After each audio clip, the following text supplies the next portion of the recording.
When I was in high school, driving Corvettes, driving cars, was never in my outlook. And I made several trips over there with STS, a lot of trips, 2 or 3 trips a year. Because we're trying still to imagine like the STS. All the Z06, Z07s got MR. Yep, all the ZR1s, 427 convertibles. Yep. 2012, the Z06 itself got it.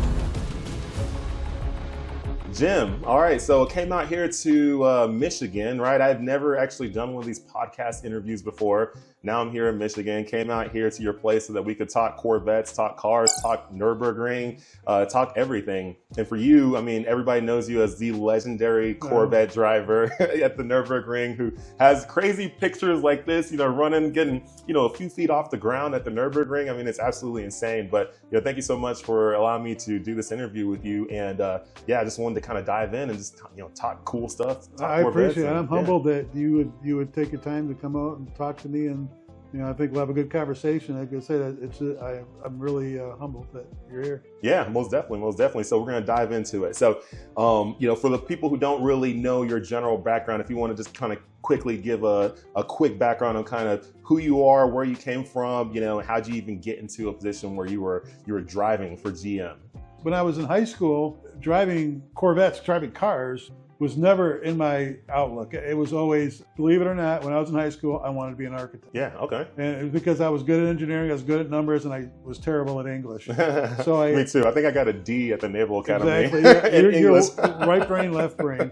And so I started college to be an architect. During that time, my brother Bill, it would be a whole nother story how you get there, but he ended up working with Roger Penske on the IndyCar team. Nice. This is back in the late 70s, back when Mears and Sullivan and Al Unser were driving for Penske. That was back in the golden days. That's back in the day, some of my friends say, that's back in the day when you crashed, you died, right? Like when like safety wasn't a thing. These cars were crazy fast. Devices, they just went. Those guys had, you know what, the size of elephants, man. But, bigger. Yeah. My brother had just graduated from high school. I was already in college, pre-engineering for architect. And he was kind of lost on where he wanted to race cars. Yeah. He wanted to race cars before I did. And so he went to Roger Penske and asked him, what kind of college degree do I want if I'm going to race cars? And Penske said mechanical engineering. No question about it. Oh, yeah. And that's crazy that he had the foresight and to think about that, because, you know, back in the day, people were like, oh, you don't need college, you don't need this and that. But he knew like where things were going. It's like, hey, if you want to be better than your local mechanic who has a little race team, like we need people who are smarter, who have that edge, who can think mechanical engineering, aerodynamics and fluid dynamics, all that stuff. 100%. He knew that the shoot from the hip tuning of cars was going away. It's going, and that's back in the 70s, 80s. Like, it's crazy. It was all engineering. He had the foresight. So I immediately switched to mechanical engineering. And I finished my college. I got my degree in mechanical engineering. By then, I knew I wanted to race cars. But Corvette was never even on my radar. They weren't really that great during that time period. The C3s, the C4s. Because you hadn't got there yet, you know? 180 horsepower. So I started racing go-karts. I started in sprint karts and went to the lay-down enduros. And then I got out of college. I had a very difficult time. I was trying to get into GM. And I did difficult time. So I ended up worked for a contractor house. This is going to tell you my age, for Fisher Body. Okay. Doing structural analysis. But I wasn't a GM employee at the time. And you know, at that time, I'm just thinking, just put food on the table. Yeah, just make a dollar, do something. Terry and I just got married, and you know, I got to be able to support this go-kart thing. Which, you know, when you come out of college spending 10 grand a year racing go-karts is a lot of money. And that's the thing. That's what sometimes the viewers don't understand, that people who aren't in racing, how much it costs to go racing. Like, you know, when people think of go-karts, they're thinking, you know, K1 speed, all that stuff. You go spend, you know, 30, 40, 50 bucks or whatever. Right? Like when you're racing cars, that's 10 grand. You're dropping $10,000. And that's 10,000 racing locally. Yeah, exactly. And that's 10,000 back then. Like that same money today is what, 20, 30 grand. 1983. Yeah, that's a lot. I mean, some people were making 10 grand in a year. You know, and like you're spending that like just on go-karting alone, you know, so it's expensive. As we go through the stories, all my racing, I never added up the money until at the end of the season. I always waited.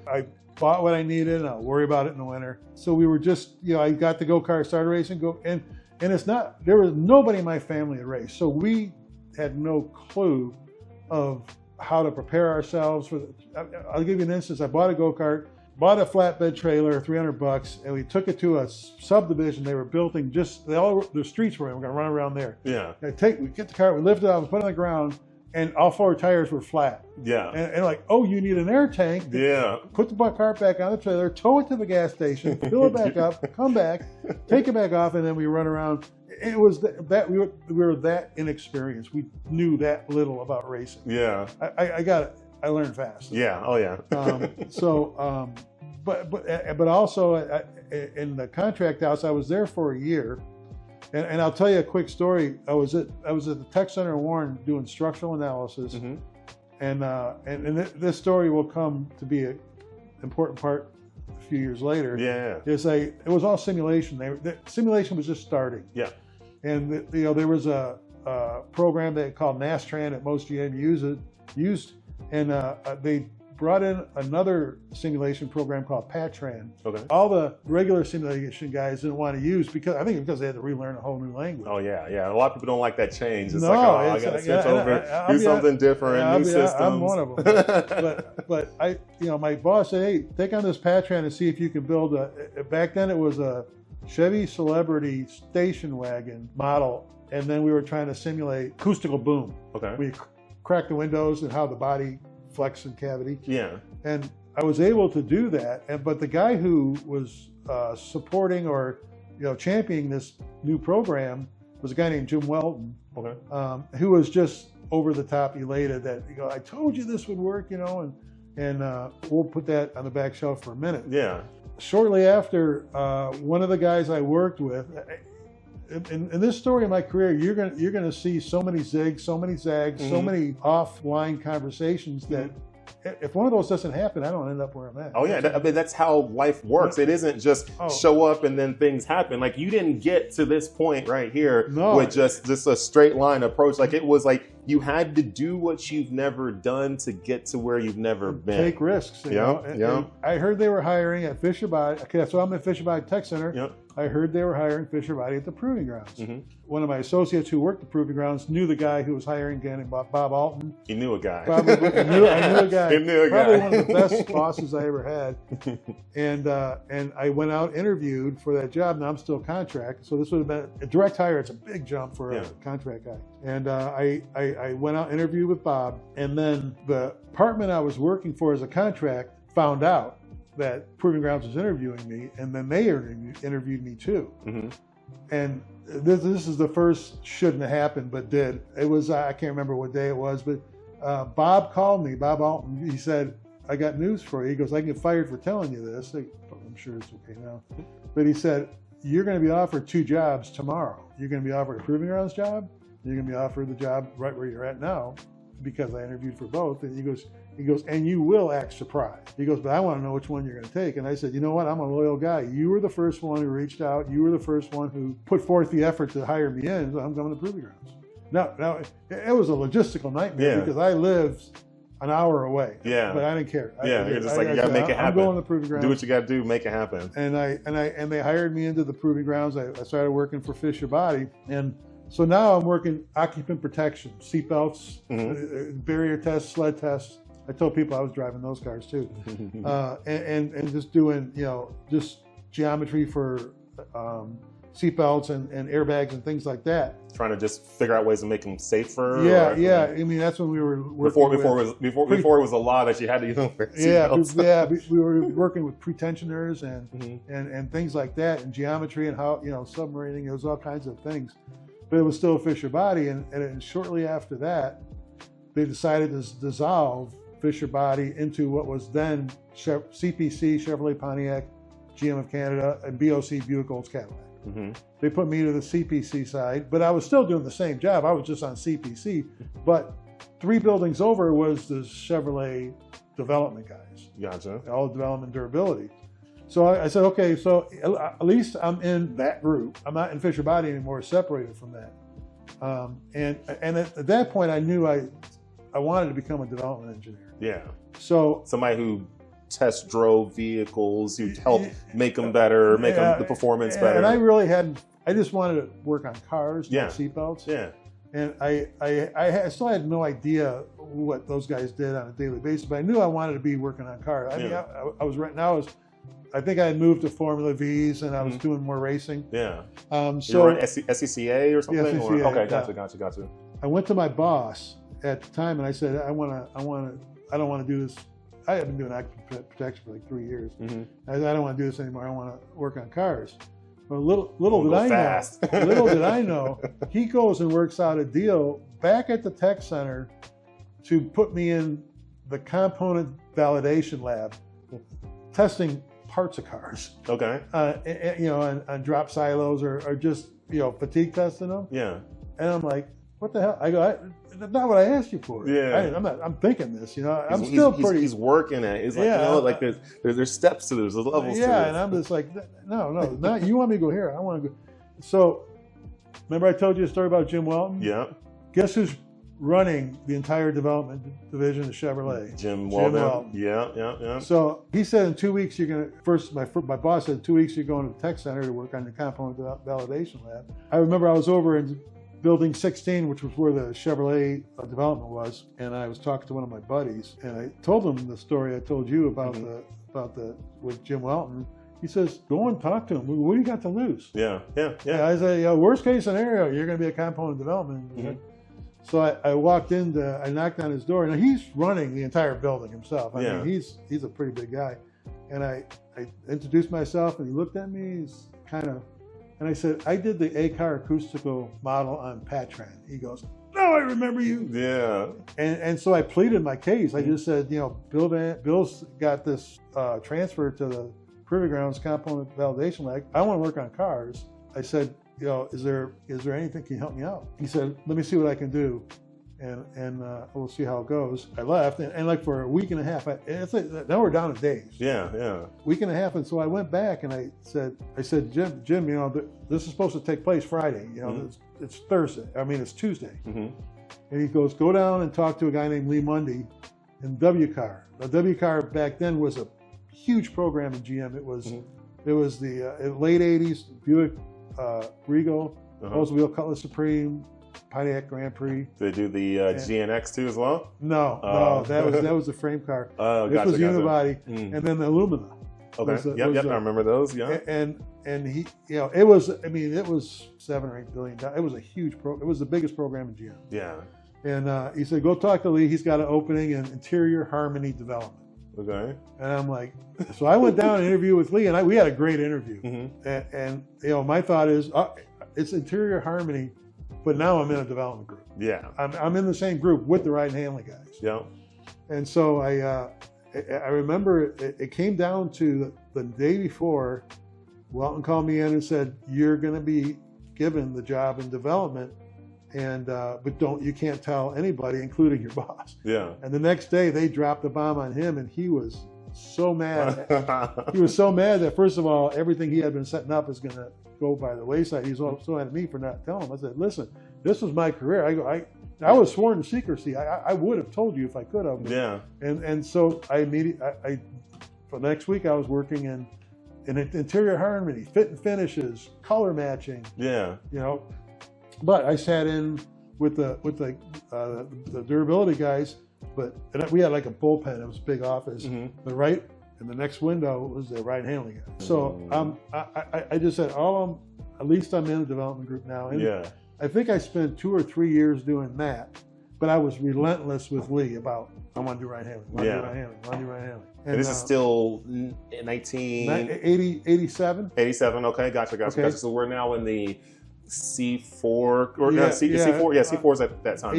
87 would have been, or it's still C3? Would have been, I think it would have been the end of 84. Oh yeah. C4 started in 84. Yeah. In 84. Yeah, and then it went till 95 or 6, something like that. 96 was a C5. So I was relentless. I was just, and I had taken up. I started. The ride handling guy wanted a car move. I'll do it for him. And he's trying to get in because they're you're need some coffee. You're like, I got it. You're sitting. I almost like that because you're sitting there as a interior guy, and those guys are like the gods of development. You know, Yeah. they're always driving the hot shit cars. Mhm. So I got to know him, and then Bob Flatley, one of the guys, had a heart problem. He was a Buick Regal guy, Yeah. and he said, it was W car was a very stressful job. Mm-hmm. So he said, I don't think I can do this anymore. And Lee called me in the office. I'm going to give you your dream job. I'm Wow. going to make you the Buick Regal. I don't care. Yeah. Buick Regal, Ryan just Hanley in. guy. I always tell this story. Was I got the Buick Regal, and then short after a couple of years of doing that, I went on to the Lumina because I wanted to do the Z34. Yeah. Remember that car? Mm-hmm. In between that, they brought in a new Oldsmobile guy Yeah. named Taj Jucker. Yeah. Taj Yeah. is Yeah. the- So Taj is yeah, and He retired as the best Yep, chief engineer yep, ever yep. worked on the Corvette. Yeah. And so Taj and I are sitting there together, and I always tell people it's a big joke. Our careers didn't necessarily find. He became an executive chief engineer. You both were here, and then he decided to go. You know, Yeah. he met all the right people going along the way. Talked to the right and folks. he had the smarts. I knew when I was. And, You were the driver. Yeah, I told Taj what became executive chief. I had the same job on a different car. Yeah. But when I did say when I started doing ride and handling, I told my boss, this is it. I go, don't worry, I don't care about promotions. Well, I care about promotions, but I don't care about moving up to manager. You don't want to be desk I said, job. Like your is- desk is these cars. Like This that's is it. what I was put on earth to do. Yeah. I got, and then as time went on, I became more successful in racing. And then I mentioned the Z34 because they were putting together. I remember the Lumina was a police car, Yeah. and they were putting together a Z34 package for the state police. Mm-hmm. And where we did, and the state police used to evaluate all the cars at a track called Grattan, which is on the west side of Michigan, about a 2-mile road course. Mm-hmm. So they wanted me to go, and Corvette was going all the time to Grattan because we didn't have any tracks at the proving grounds. So the Corvette rented the track, and I said, can I go and drive the Z34 because the state police would drive, blah, blah, blah. And I did. And at that time, a guy named Scott Allman was the ride and handling engineer on Corvette. And Corvette always has they call it for each model, they have a 24-hour test. It's 24 hours on a racetrack with race car drivers. Yeah. And it wasn't 24 hours around the clock. The clock started when the car left the pits, and it stopped when it came in. Wow. And you would change, obviously drivers, fuel, brakes, and tires. And that was it. So it was true 24-hour test. Scott was running a 24-hour test, and I'm doing the Lumina police car stuff. And John Heinersee was supposed to show up and be Scott's second driver because usually when you're doing 24 hours, you can take two tanks of fuel in a row, but beyond that, it's you're in the middle of the summer, it's hot. Yeah.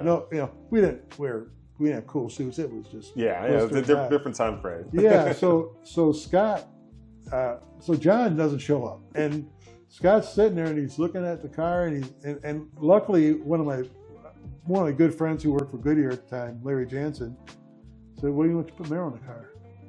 And I said, he's either gonna put Mero in or let it sit. Yeah. And so Scott came over and said, if you want to take a tank of fuel, you can.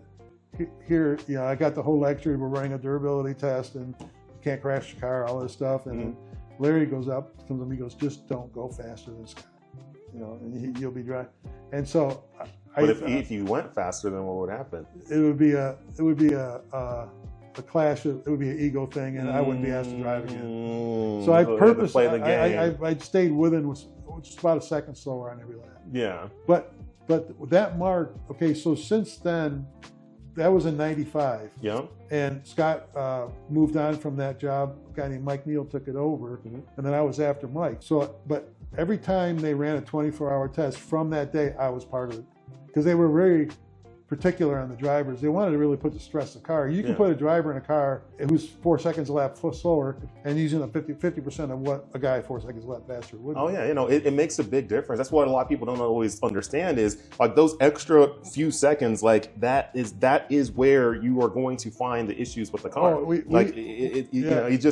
Some people think like, let's say like, even like at the Nurburgring, right? Like, they're like, oh yeah, 2 seconds isn't that big, but yeah, it is. It's like huge every 10th is so much more of stress that's happening to a vehicle, to a tire, to everything. It's exponential. When you get down to the nitty gritty, it's huge. Yeah. And well, I'll just sidetrack here. I remember one of our engineers was running. I'm not even going to talk about what engine it was running oil pullover tests on one of the LS engines, to say, and he would put a guy who thought he was fast. One of the LS engines. I wonder which one that one was. Yeah. I'll say LS or LT. So so he put a guy in the thing. The guy thought he was fast, and you go in and you come back. The little catch jar was empty. He put one of us in it, and the guy do 3 laps, and it was full. Yeah. So you use this guy too much, you're not going to find out. You're not going to find out. That's the thing. You have to put someone in there who's willing to put the car at that 10 tenths. Not even just willing, but can put the car at that 10 tenths. And do it safely. Exactly. Because you are running a test. Yeah. You definitely don't want to crash it. You don't want to, end up, like if you break it, you found a limit there, but if you crash it, then that's... or if you crash it, it better not be your fault. Yeah, exactly. So from that point on, I was always, whenever through the rest of the C4s, whenever the C5 ran a 24-hour test, I always got called on. And then I was in development doing ride and handling as I went through the Lumina, and as that was wrapping up, a position on the Camaro Firebird F-Car opened up with John Heinrichs as the chief engineer. So Camaro Fire. So now this is what year? 20 or I would 19? I would say 1997 maybe. Okay, so this is the F bodies now. F body, third generation. Yep. Trans Am times, and the new or the third gen. So third gen. Yep. Yeah. You kind of look back on those cars. I like the WS6 Firebird. I love it. That's one of my favorite cars. A black WS6, like dropped, some fat wheels and tires. That thing's got personality. Oh yeah, that thing is amazing. I feel like they could have done without the Camaro and just went with that Pontiac Firebird, and that would have been great. They should have kept going in that direction. Unfortunately, they just went only Camaro from there, which, the new, 2010 Camaro was a great looking car. They definitely started going in a really good direction with that. But, Pontiac had a good car. Oh, they had great cars. Yeah. So I did the Camaro Firebird, and with John, if you change the door handle, we got to go to Grattan and test it. I mean, so I'm going to the racetrack all the time when John and I are going there and driving.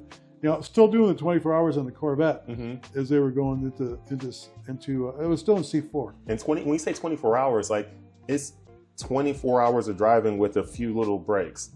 Yeah, it was a guy would drive a tank of fuel. You always drive a tank of fuel. He'd bring the car in, depending on the tire condition and brakes, they'd either change and they put a new driver in. Yeah. But the clock stopped when he came in. Yeah. Okay. So the car has to go 24 total hours. It usually took us about 5 or 6 days to run the test. Oh, really? Yeah. Because it was like it's not like we're NASCAR. Your car comes in for tires and brakes. You're probably gonna be down for an hour. Yeah. And then we got to fuel it up, reset all the instrumentation, and go back out. Yeah. Because everything is recorded. Yeah.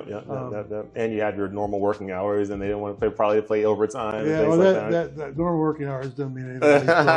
This is 90s, so yeah. 80 hours a week is probably normal working. Yeah. So I kept going through the Firebird, and we did some stuff good with John. I was still driving the Corvettes. So then the C5 was coming up. Yep. But it was, if you remember, it's coming up with the XLR. Yeah. Cadillac. So I remember that. It's a great car. I wish they would have kept on making those. So in the Corvette group, and I got to know, now I know Dave Wickman, who's still one of my best friends today. We meet all the time for lunch.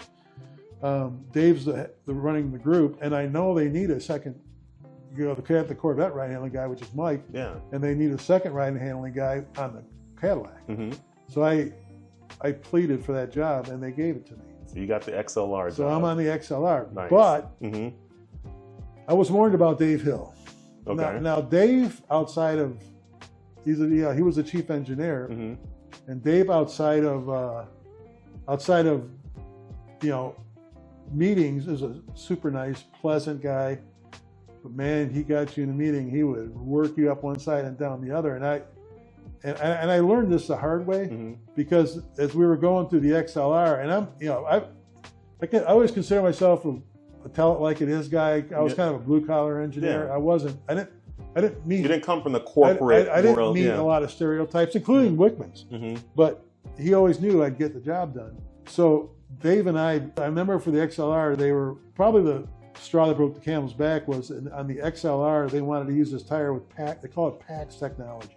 Okay. It was a Michelin. It was it was a regular tire, but it had a hard plastic, it was a run flat, had a hard plastic insert in it, okay, around the wheel, and then there's maybe I think a half-inch gap into the tire. So that was like if the tire went down, then you're running on the insert. These things weigh like 80 pounds. Which kills your rotational. And explain to everybody kind of how that kills the speed of a car, rotational weight. Like the rotational mass it's exponential. Mass. So like exponential. Every 1 pound of rotational mass you add is almost like 10 pounds of sprung weight that you're adding to a vehicle. Right. When you add that much unsprung weight, what it's going to do to the ride of the car. And it's a Cadillac. Yeah, it won't turn well, it won't stop well, they'll be riding like crap. It's just so Hill was dead set on having this technology in the XLR. And I'm driving these tires, I'm like, there's no effing way. And so I remember we were having a big ride in Phoenix, and the car was a pile of crap with these PAX tires. And Taj was the assistant chief, or he was a program manager. I remember calling Taj and saying, Taj, I really don't want to show my car on this tires because it's not gonna. I don't think that this is gonna work. It's gonna show terribly. I said, I'm thinking about putting on run flat tires, but run flat Goodyears just for this ride. Tad's kind of blessed it. And then Hill came down. And he shot fire right through me, man. He stared me down. They call it the 1,000-mile stare. And it went, I felt like flames were going through my head. And did he ever drive the car at its limits and to see what you're talking? No. That's the issue, though. We were on the ride. And he found out the PAX tires were on the ride. And he said, I can't remember what he said to me. He goes, you're not here to make those kind of decisions. I am. And that was a height of our relationship. And it went downhill from there. Because as you go through a new program, you come up with these, we call them vehicle technical specification paragraphs. And there's like hundreds of them. And they're all technical specs, have to measure, I have to be objective. And because I'm the new guy, I get in charge of these 200 paragraphs. Half of them are for XLR, half for Corvette, but it's my responsibility. Well, I had most of mine done. Mike had none of his done. And they were in a meeting, and you're supposed to go to the tech center, report out how your team is doing. I'm at Grattan running 24 hours with Mike. And Dave Hill's in the office, and a guy comes up and he goes, okay, now we have vehicle dynamics, 216 paragraphs, 216 open. And Dave goes, and where is the individual with 216 paragraphs open? He goes, don't tell me he's at Grattan turning laps. And Mark goes, he's at Grattan turning laps. And Hill flipped out, and this is another, I give Dave Wick, he called Dave Wickman and started reeling on him about me not being there. And Wickman said, he works for me. He does what I say, not what you say. And I give Wickman credit for that. He had to stand up and be like, hey, we got a job to do. Wickman told me, he said that, and then he goes, you better have those paragraphs closed. I just stuck my neck out for you. And then we got together and finished them up, and actually we were the first team to close all our paragraphs. Because they every time they report, you're reporting, okay, we have 216, 150 are open, 100 are open. We were that first one that we were all closed. And then I remember things had gotten worse, and I had never been, I don't let much get to me in work. I just blow it off. And this finally got to me, and I went to Wickman and said, you gotta get me out of here. I know it's the dream job. I don't want it. I go. It's just really deteriorating it's starting to get on you because you're trying to do your job. You're a driver, you understand what you're doing, and somebody else is. All this stress. And it's like I was getting the job done, but I didn't need this. And it was over the top. And it was, at that point, okay, I had maybe 10 or 12 years in, but this is the chief engineer. At the end, I would go up against the chief engineer. Now, not the time, because I was just, scared out of my, scared like crazy.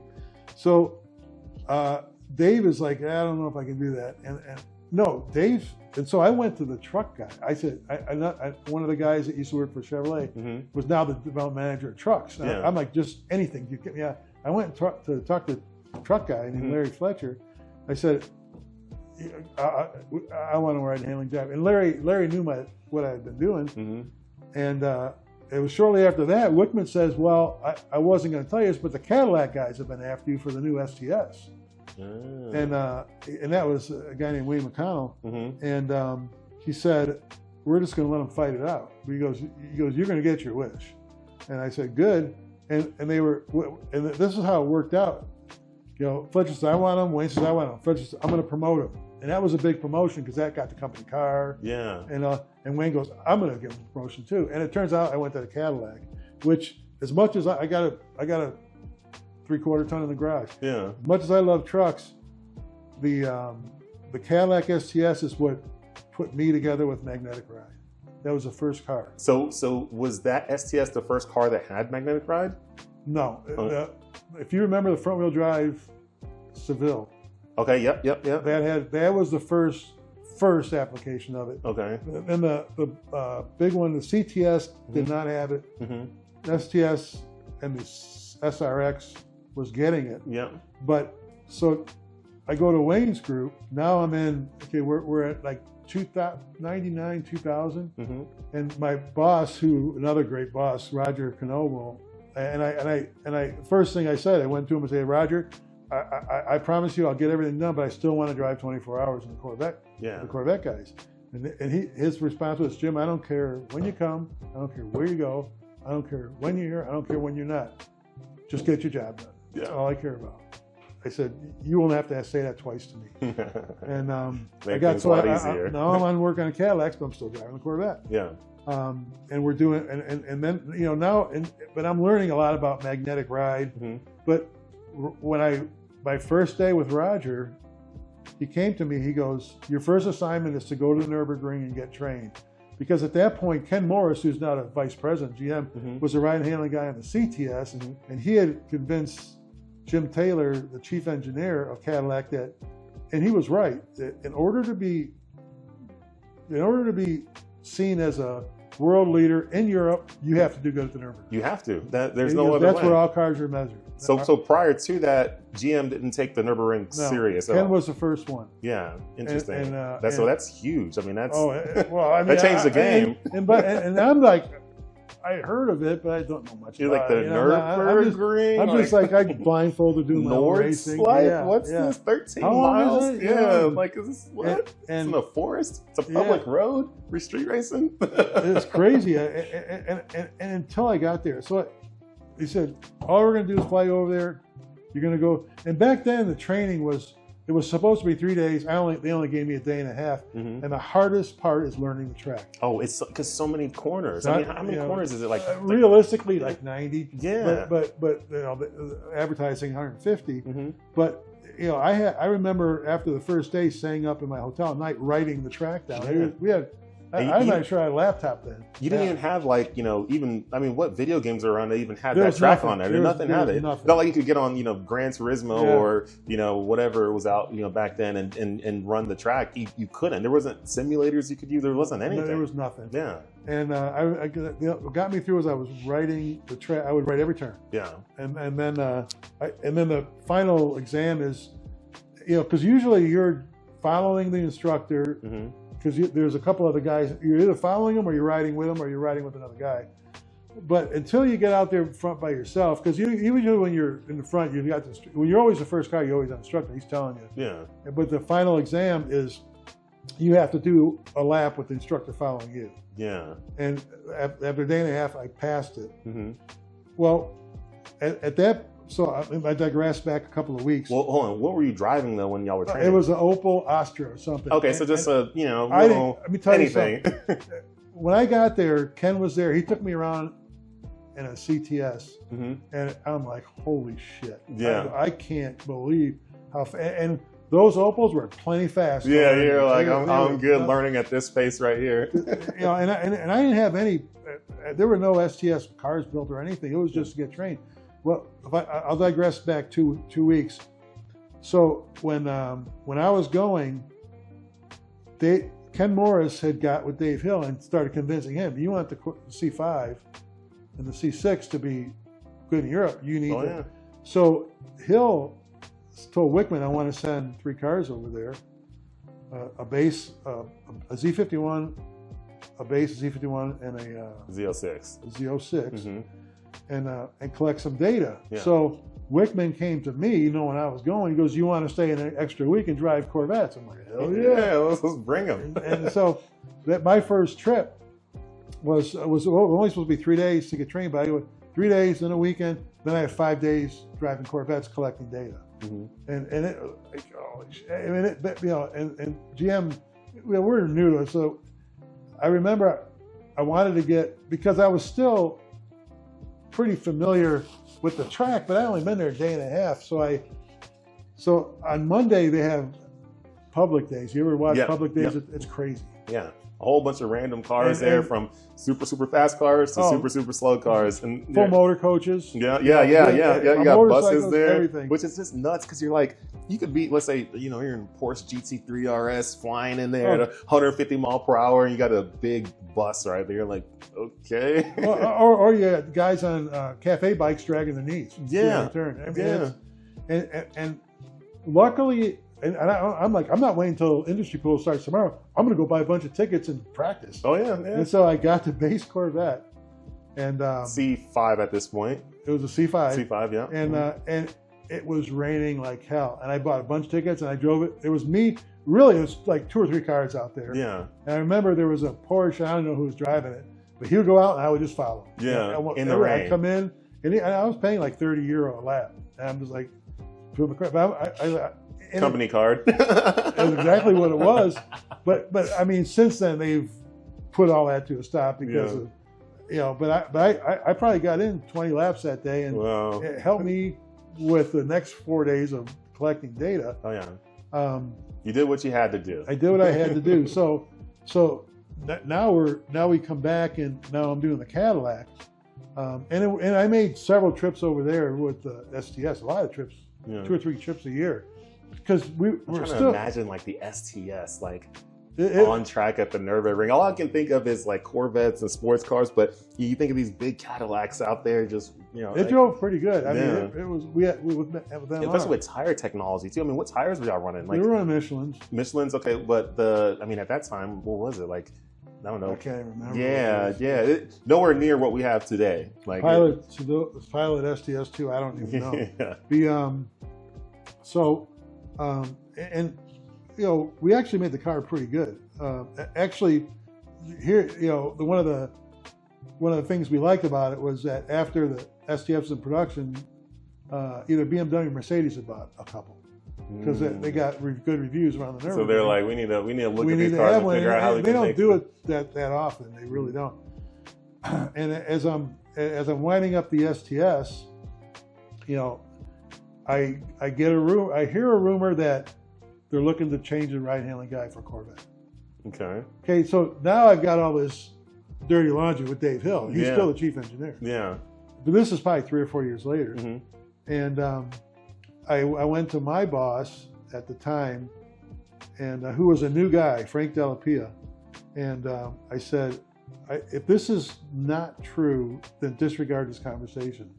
But if it is true, I want my name in the hat. Yeah. And he said, well, I'm glad you do. Even though I found out my name was in the hat, Frank wasn't around long because they hired him from the outside. Great guy. He didn't know it. Because you don't campaign for somebody else's job. And some time went by, and I hadn't heard anything. And then I was I was in Germany. Yeah. Back with the STS, finalizing the production stuff. And I got a call from Frank, and I said, he said, let me digress. Edit it out. I was in Germany finalizing the STS, and the trip was supposed to end on a Friday, but I wanted to spend, when the track wasn't open, we were on the Autobahn, which is another crazy thing. It's awesome. Oh yeah, going crazy fast. As fast as you want to go. Yeah, I one of these days I got to make a trip to Europe. Actually, I got to make multiple trips to Europe because I definitely want to drive Nurburgring. I want to drive the Autobahn. I want to go drive some of the other famous tracks, Spa. I got to drive Spa too. Yeah. And it's unbelievable. Yeah. Going through, was it Eau Rouge or how do I say it? Yeah. And we were. I was gonna lengthen the trip for like 3 or 4 more days to get down the Autobahn, Frank calls me up. I think this was Friday, and we were supposed to fly home Saturday. He said, I heard you're going to extend your stay. I said, yeah. He goes, you be on that plane tomorrow. You need to be at VIR on Tuesday. You're the Corvette guy. And at that, and it was like this immediate, be careful what you wish for type thing. Yeah. You know, because a lot of backroom stuff had gone down to get me in that job. And it was kind of elation, and I was scared shitless because I'm back with Dave Hill, only I'm the Corvette guy. Yeah. And the funny story is, to this day, I don't think Dave put 2 and 2 together. That guy on the XLR who wanted to take off the Pax tires is now my Corvette engineer. I really don't think he said, because you know, those chief engineers, they got thousands of people every year coming in and out of their lives. Yeah, so he just didn't think about it. He had been past it. He's moving on. And so, you know, but it was still, you know, but because I was a Corvette guy, I kind of had control of the whole thing. Yeah. And you know, the meetings didn't get any less scary with Hill. Yeah. But I was able to handle myself, and that's where it all began. And then boom, you were finally on Corvettes. Answer to a 20-second question, man. No, it's all but good. I told you it was going to be like that.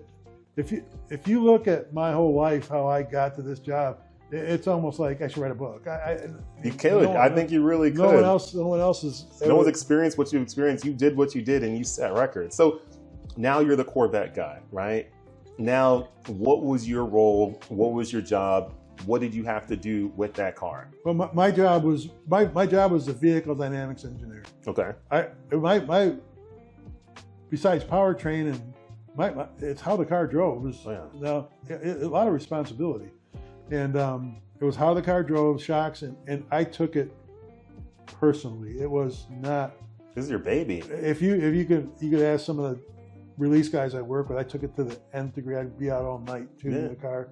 It's because in my mind, first of all, I'm trying to be part of a team that's trying to get the Corvette one more leap up there with Porsche and Ferrari and those guys. Yeah. And you know, and thank God. We had great.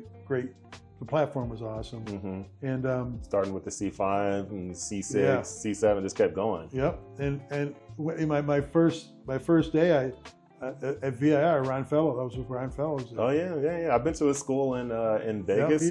And he's a great guy. But so I mean, from then on, it's every suspension part, every part that tires, all the steering tuning, everything that kind of fell on my lap. And it's like drinking from a fire hose. Oh yeah. And I tried to put out of my mind how much pressure, because when you do a press show and you give that car to a rider and he doesn't like it, everybody turns and looks right at you. Yeah. And your days are numbered. You're the one. I mean, being the one testing that car and basically giving the approval, like, yeah, this works. This is how I think it should be. Yeah. And you're hoping you're right. Yeah.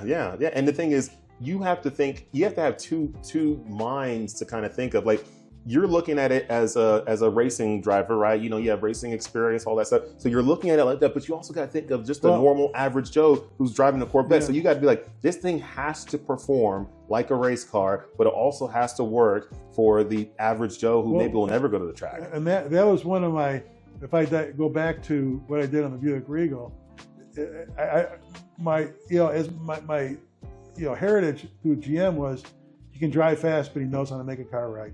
Yeah. And I did it with several cars.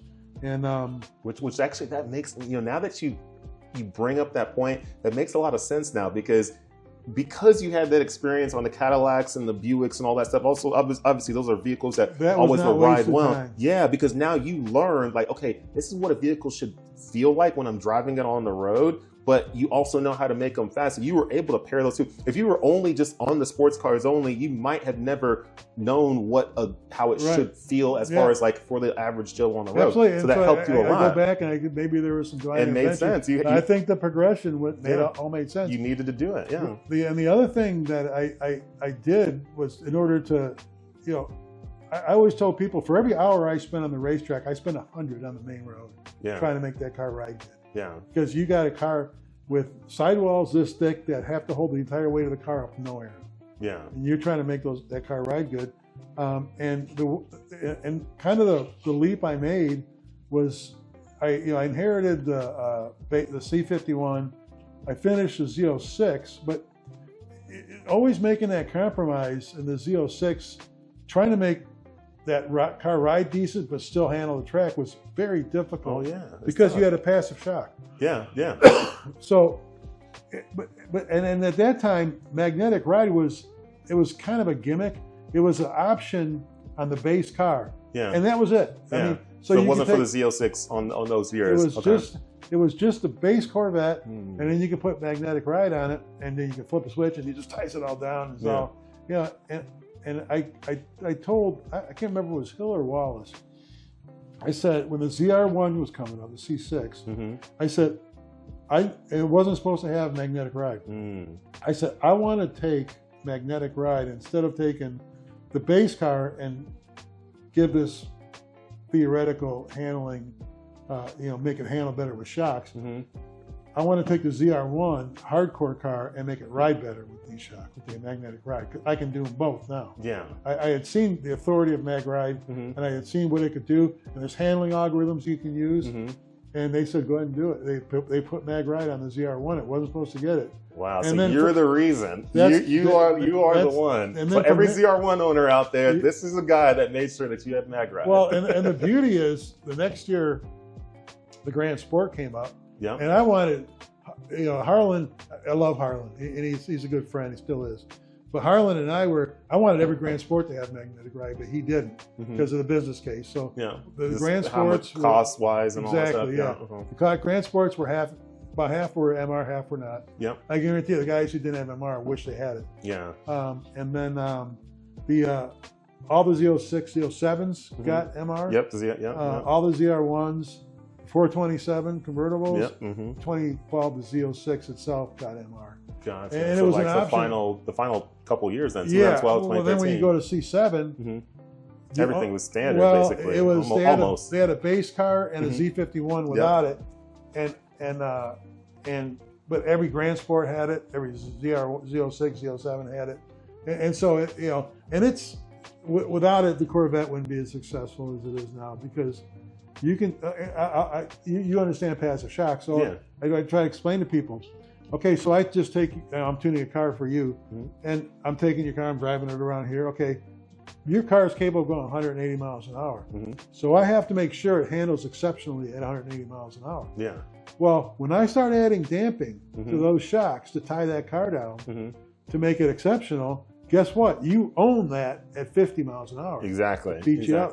Beat you to death. Yeah. And that's why mag rides is awesome because you can now have something that can do one thing at a certain speed, but another speed do something completely different versus just doing one thing the entire time. Whatever I do here, 50 miles an hour, 80, 60, I can scale all the algorithms by vehicle speed. So what's happening at 170, 180 is nothing.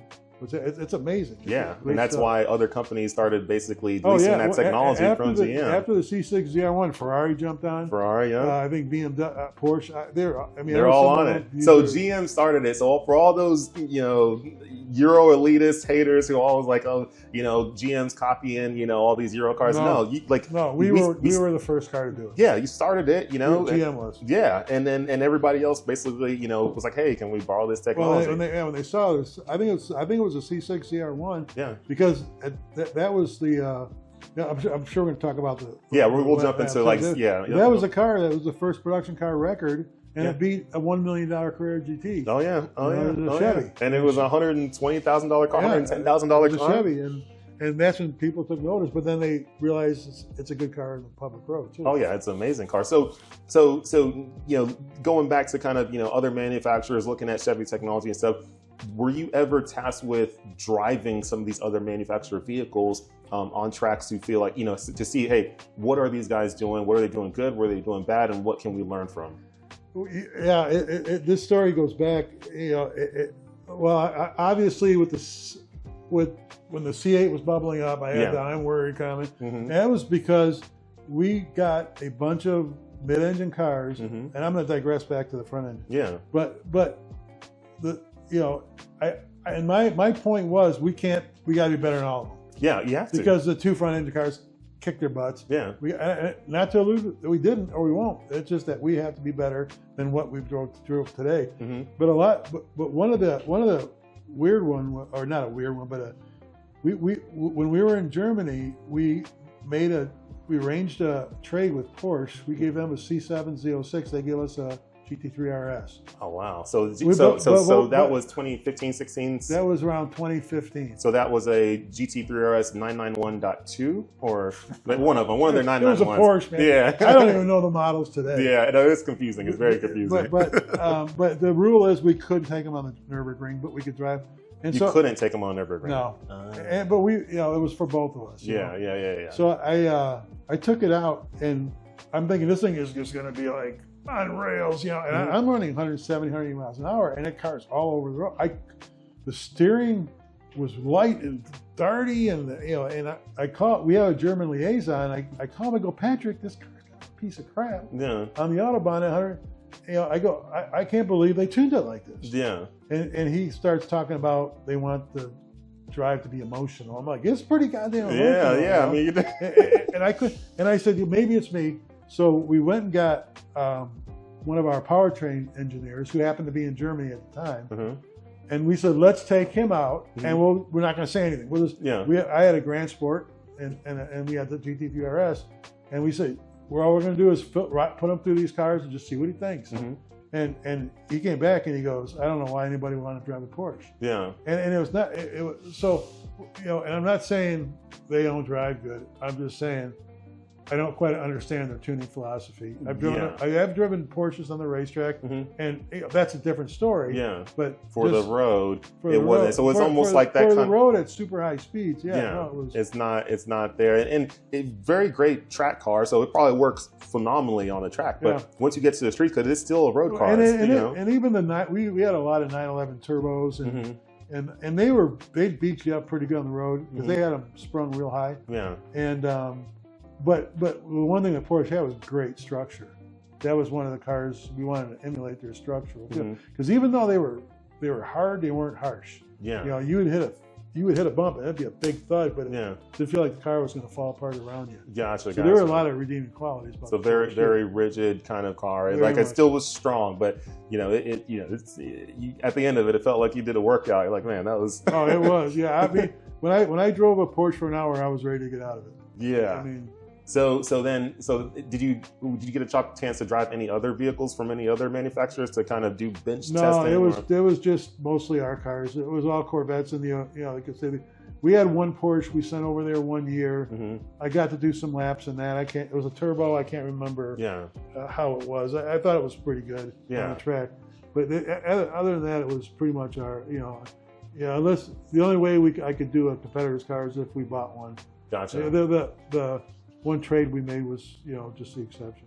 Yeah. So now, what about parts wise though? Because I know, you know, obviously, you know, there's the thing out there that, you know, GM, you know, you will buy some parts, you know, engines, things like that for some other manufacturers, or maybe they don't even buy them directly from the manufacturer. They might buy them secondhand somewhere, look at them, reverse engineer. Were you ever part of any of those, or you just? Well, they had a thing called the Mona Lisa, where they would buy brand new cars and tear them all down. Okay. I mean, and they would. Mona Lisa is like what the program's called? No, it was a building in Warren. Okay. Where it was like a massive warehouse with tables. And I've been there. I've been there. So just parts of cars everywhere. They would buy a brand new. I have a friend who's an engineer there, and he took me through there. And this was in 2018. This is when I first saw the Ferrari 458 motor that was there, and I had no clue that the C8Z06 was going to get a flat plane crank V8 at that time. All I know was I saw this Ferrari motor. I'm walking in, and it's on one of those tables. They have all these tables with parts. They had parts from, you know, VW, where all over the place. I'm like, why do you have this Ferrari engine there? He's like, oh, we just, you know, typically, you know, take different things and just look at it, you know, see how it is, you know, see what's good, see what's bad. And I'm like, okay, cool. You know, but he didn't say where it was actually, like, not that motor went into the CA06, but obviously, you know, the flat plane crank V8, you know, had a lot of learnings from that. So that was, I know what you're talking about. Yeah, so I mean, there would be every car that we consider competitor was filleted in this building. Yeah. That's cool. That's interesting. So, but you weren't really ever part of that side no, of it. No, if we wanted to go and see what the lower control arm on a 911 turbo, I could go down there and look at one and say, okay, look, you know. This is what they're doing. This is why it was mostly for reference. Gotcha. But there were a lot of disciplines that used it way more than I did. I mean, when you talk about fit and finish and structural, and you just, you know, squeaks and rattles was a big one. They were always down there looking at the parts that they were, and the way they were securing them. So, you know, you squeak and rattle. You want to take any car feel like a piece of junk. It's get it, you know, squeaks and rattles to do it. That was very important. Squeaks. So speaking of squeaks and rattles, so I have a 2006 C6 Z06. Still have it today. That car doesn't have really any real creaks or squeaks or rattles even today. 225,000 miles on it, by the way. We'll jump into that a little bit later on that. Cool, that's cool. I also, a few years ago, had a 2007 CLS 500 Mercedes, and that thing was just squeaking and just and I'm like, both years when those things were brand new, I believe the Z06 was a little bit cheaper. I think the Mercedes was maybe like $80,000. I'm like, you know, the same time period later, all of a sudden, you know, this one is squeaking and rattling and doing some weird things. I'm like, what are you paying for with these Mercedes? The Corvette, people claim is, oh, it doesn't have good quality or this and that, but it felt so much better and wasn't freaking squealing. I know. There's nothing will make a good car feel like, you know, you think the car's riding worse. Yeah. When every tar strip you hit is amplified, you know, throughout the car. Yeah. Nothing is worse than squeaks and rattles. So Corvette definitely did a great job. Obviously, you had a lot to do with that. You well, were like, that was one job I couldn't. I don't know how they did it. You hear the squeak somewhere buried in the dash, and you got to find it. And they go find it. You got to find it. They're miracle workers when they do it. Now I do have to admit, I have a C8 Z06 as well. I do have a couple little rattles that sometimes happen. Now, most of the time I'm able to figure out where it happened from, but every once in a while there's something like, where'd that come from? But I know one thing is, like with your seatbelt, they have the little latch thing or whatever. Yeah. If that comes undone, that will constantly hit, and you'll be like, the way the sound reverberates in the car, you won't know it's from there. So you're like looking everywhere else. Another one is your mirror or whatever, when you bring it down, if it's not hooked in there, if it's out, then it'll hit constantly and you'll be wondering, where does this come from? And sometimes it sounds like the noise is up here, but you hear it over here. Yeah, well, that's what was happening to me. So I would be literally like in my car, like, where is this coming from? I'm like, oh, it's just this. Click, done. Yep. Yeah. So yeah, no, that's definitely an important job. We definitely agree on that. Yeah. So, you know, going back to Nurburgring stuff. So what is that process? Like when you're about to go set a lap time, when you're about to go, you know, here's today, what's that process like? Walk us through it. Well, I'll start out with when they decided to run for times, they were going to bring the pros in. Okay. So actually the first Corvette time ever ran was Jan Magnesium. Yes. 7:42.99, a C6 Z06, and that was 2006. That was 2005, I think. Okay, it was before the car launch. Yeah. But yeah. And Jan was supposed to drive the ZR1 too. And I'm like, I'm just happy to be here. You know? I don't care. And I think it was in 2008. We're there with the ZR1. Jan's there, and we all show up in April, and I don't think we got in 10 laps. It was snowed almost the whole 2 weeks, and you only get 2 weeks. They call it industry pool. There's these at the beginning you'll get a calendar of what weeks are just for manufacturers. So then we went back in May, and Jan was gonna, Jan shows up, and we had I'm not going to say what the problem was. It wasn't. We had a problem with the ZR1, and we couldn't drive. Okay. They grounded the cars until the problem was fixed. So we're still there, So we had a couple of Z06s over there. And we're C6 Z06s, right? C6 Z06, and we're like, well, let's see if we can improve upon the time that we've already posted, the 7:42. Because Jan did it with a standing start, which is about a second and a half, because the first turn at that time was close. The standing start was close to the first turn. So Jan was there, and he's driving, and I'm starting to look at the data, and I'm like, hey, I think I'm faster. Wow. And so I went to Wallace. I said, I think I'm faster. And so Tom goes, well, let's do this. He said, because we had, back then we were running a lap in the morning for time. He goes, we got 2 mornings. So the first day Jan drives, second day you drive, fastest guy drives the ZR1 in June. Yeah.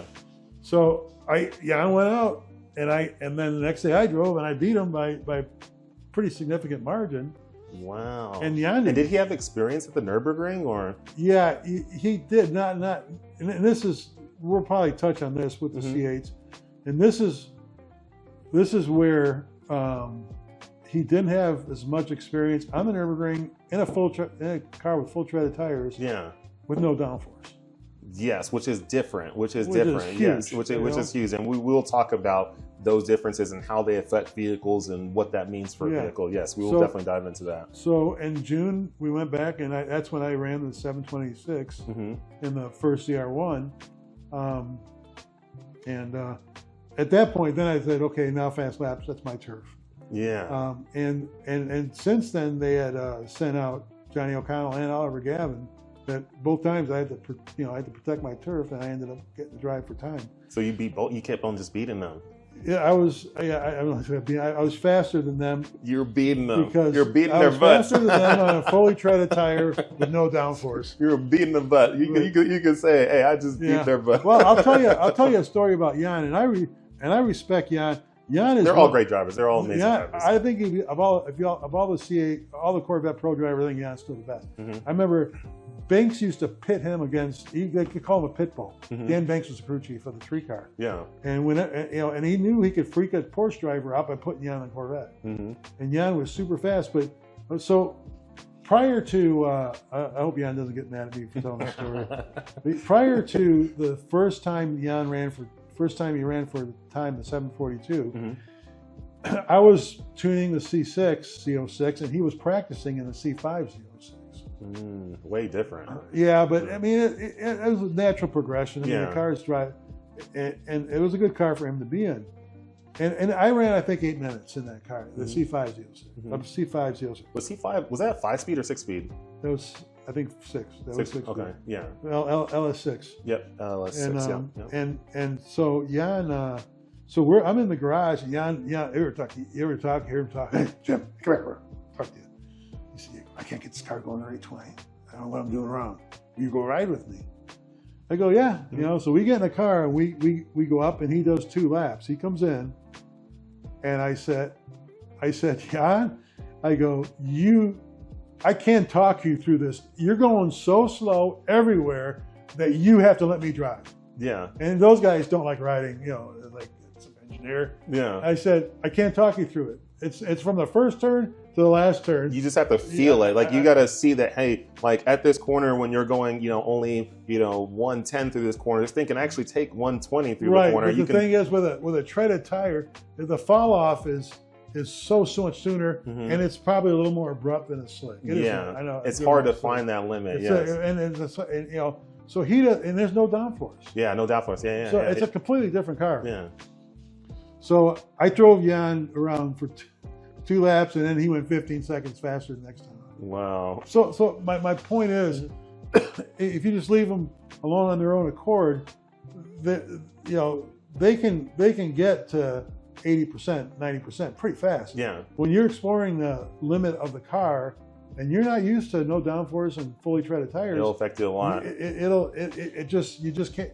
Sometimes you just don't realize that you're driving under the umbrella, really far under the umbrella, And I was surprised when that happened.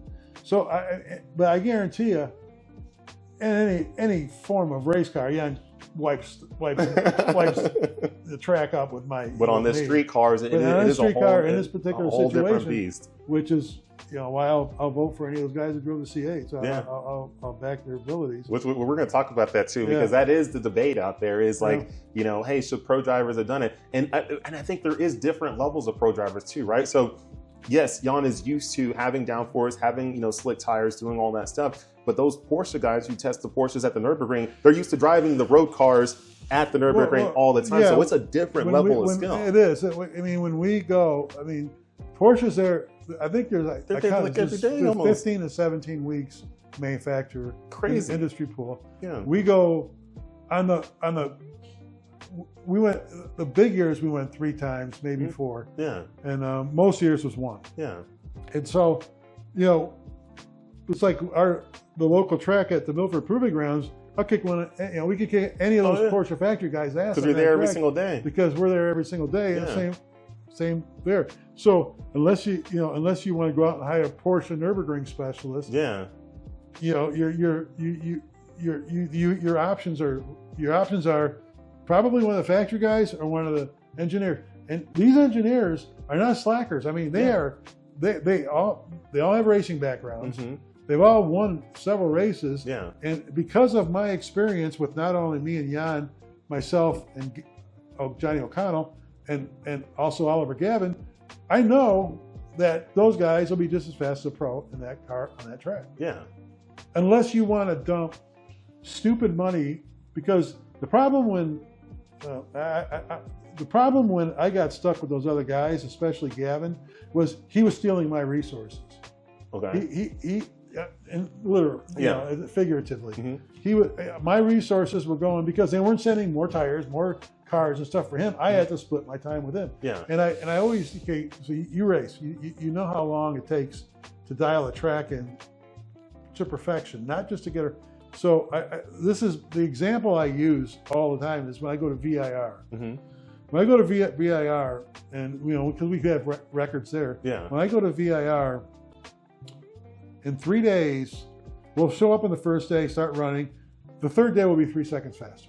Oh yeah. Just simply by repetition. Oh yeah. Repetition. Okay. You feel better. Your mind is now like in a place where you don't have to explore anymore. Yeah, you already know. Hey, here's the limit here. I can now try a little bit more. Like your brain just funny enough, every single day it like does this reset where it's like, okay, here's the new standard, and now I'm gonna keep going. Yeah. The first day it's like, here's the standard, and I don't know where I can go. Then you keep setting new standards and just keep going faster. Every time you go out, you go a couple tenths faster. Yeah. Next thing you know, it's 3 seconds. Mm-hmm. Well, I go to VIR. Say I run 6 tanks of fuel in a day. Mm-hmm. If I run 6 tanks of fuel a day, that's, let's say in the ZR1, it's roughly 15 laps. Yep. Okay. So I see every turn 90 times. Yeah. Okay. By the third day, I had seen every turn around 250 times. Yeah. Okay. Second nature now. Or say 2. Let's just for discussion. Say 2 days. I've seen every turn 180 times, and then I go run. You know, and then we went out and ran the record lap in that car. Mm-hmm. Now, the Nurburgring, same car in the Nurburgring, 6 tanks of fuel is 12 laps. I could get an out lap, a hot lap, a cool down lap, and a second hot lap, and I have to start cooling the car down at the end of the straightaway because it won't make another lap. Because it's just the way it's managing the heat. Because it's such a long lap. Well, it's just the fuel. I mean, you're out of gas. Yeah. And so, on a good day at the Nurburgring. Okay, so now at VIR, I have seen in 2 days every turn 180 times. Mm-hmm. On the Nurburgring, I've seen every turn 24 times. Yeah. And there's 150 of them. Yeah. Man, okay, now, if you step back and just see, now compare to what you have to do at the Nurburgring to dial a car into perfection, compared to, you know, using VIR as an example, it just doesn't happen. Yeah. It takes the rule of thumb. If you talk to any experienced driver there, is to dial the car in 25 to 50 laps to drive to perfection, double that. Wow. 50 to 100.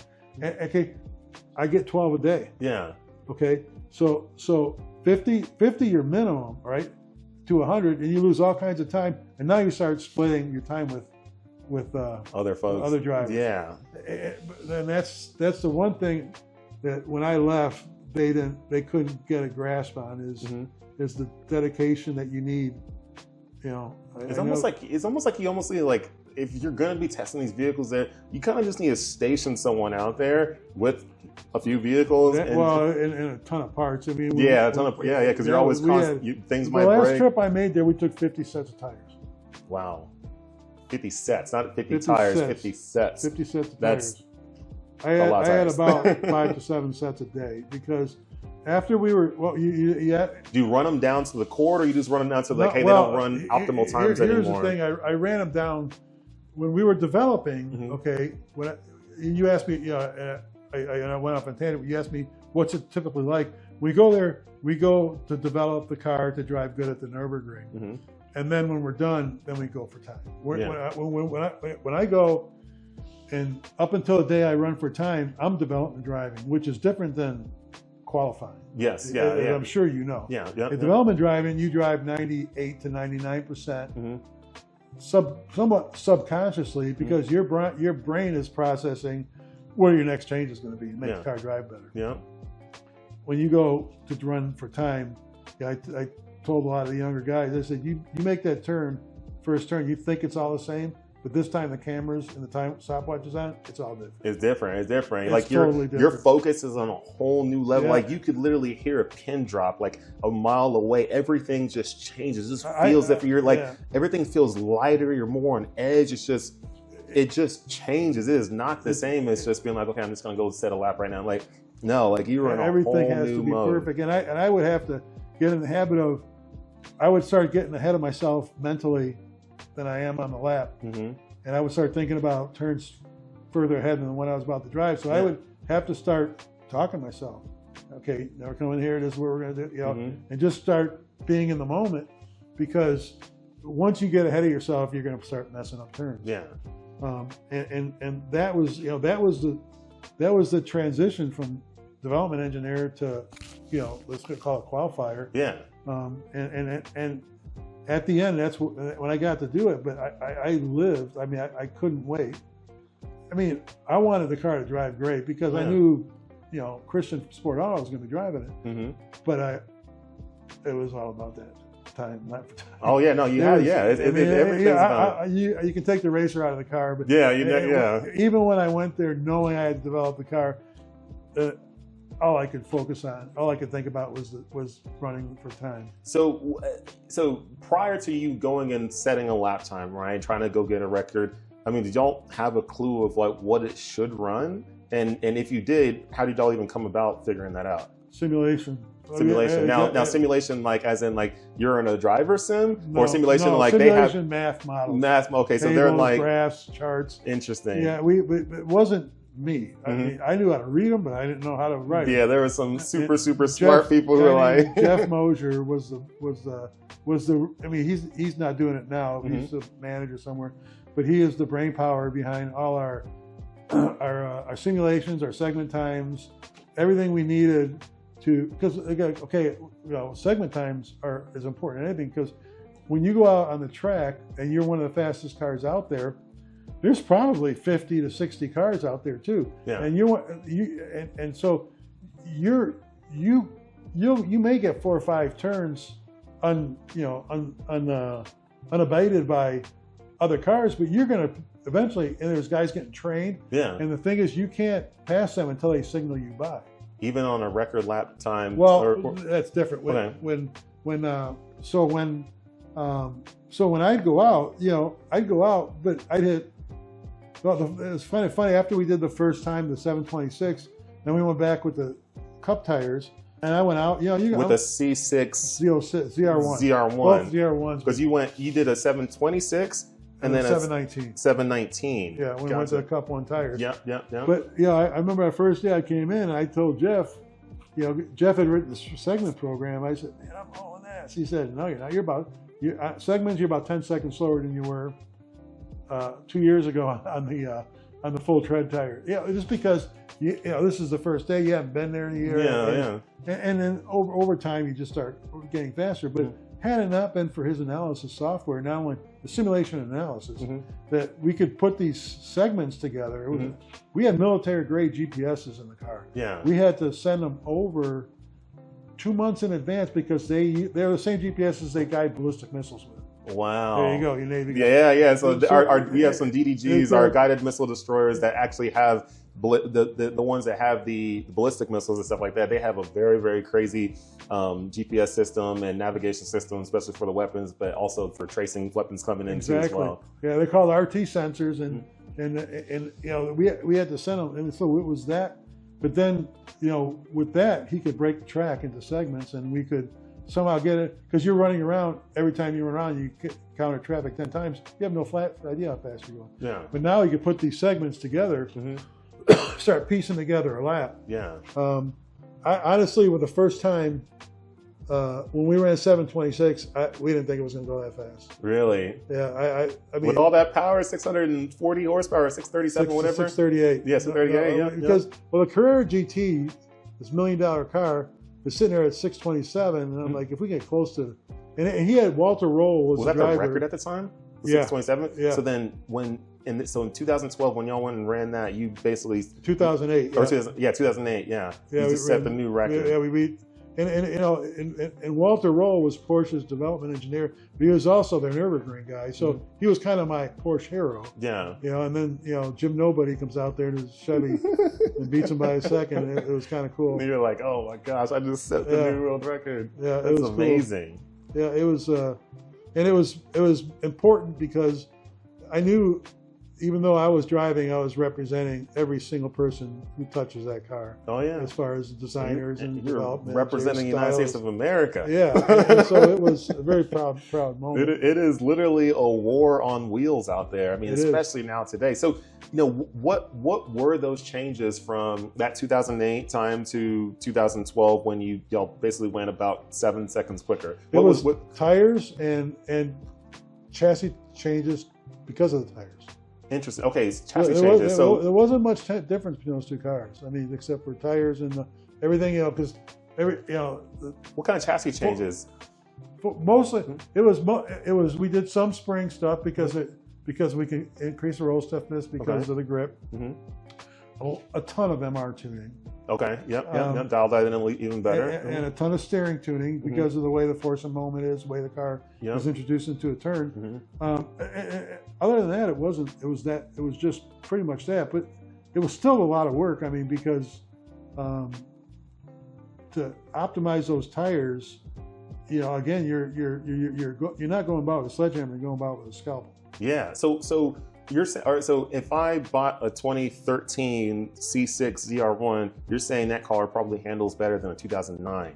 Well, it's because it came on cup tires. Well, let's say you put the same tires on both those cars. I don't know. I've never done that. Yeah. People, what if I put these tires there? I've driven it. If you put the PS2s onto a cup tire car, my guess it would go about the same speed. Gotcha. Because you've optimized the other car. But the 2013 is more optimized than the 2009 on cup tires. On cup tires. Because you could buy a 2013 on PS2s and it's the same car. Gotcha. Okay. But because you had mentioned, you had optimized the mag ride and all that stuff. Yeah. So like mag ride, it probably feels better for the cup tires. For the cup tires. Yeah. Yes. Okay. Yeah. Because it does. Yeah.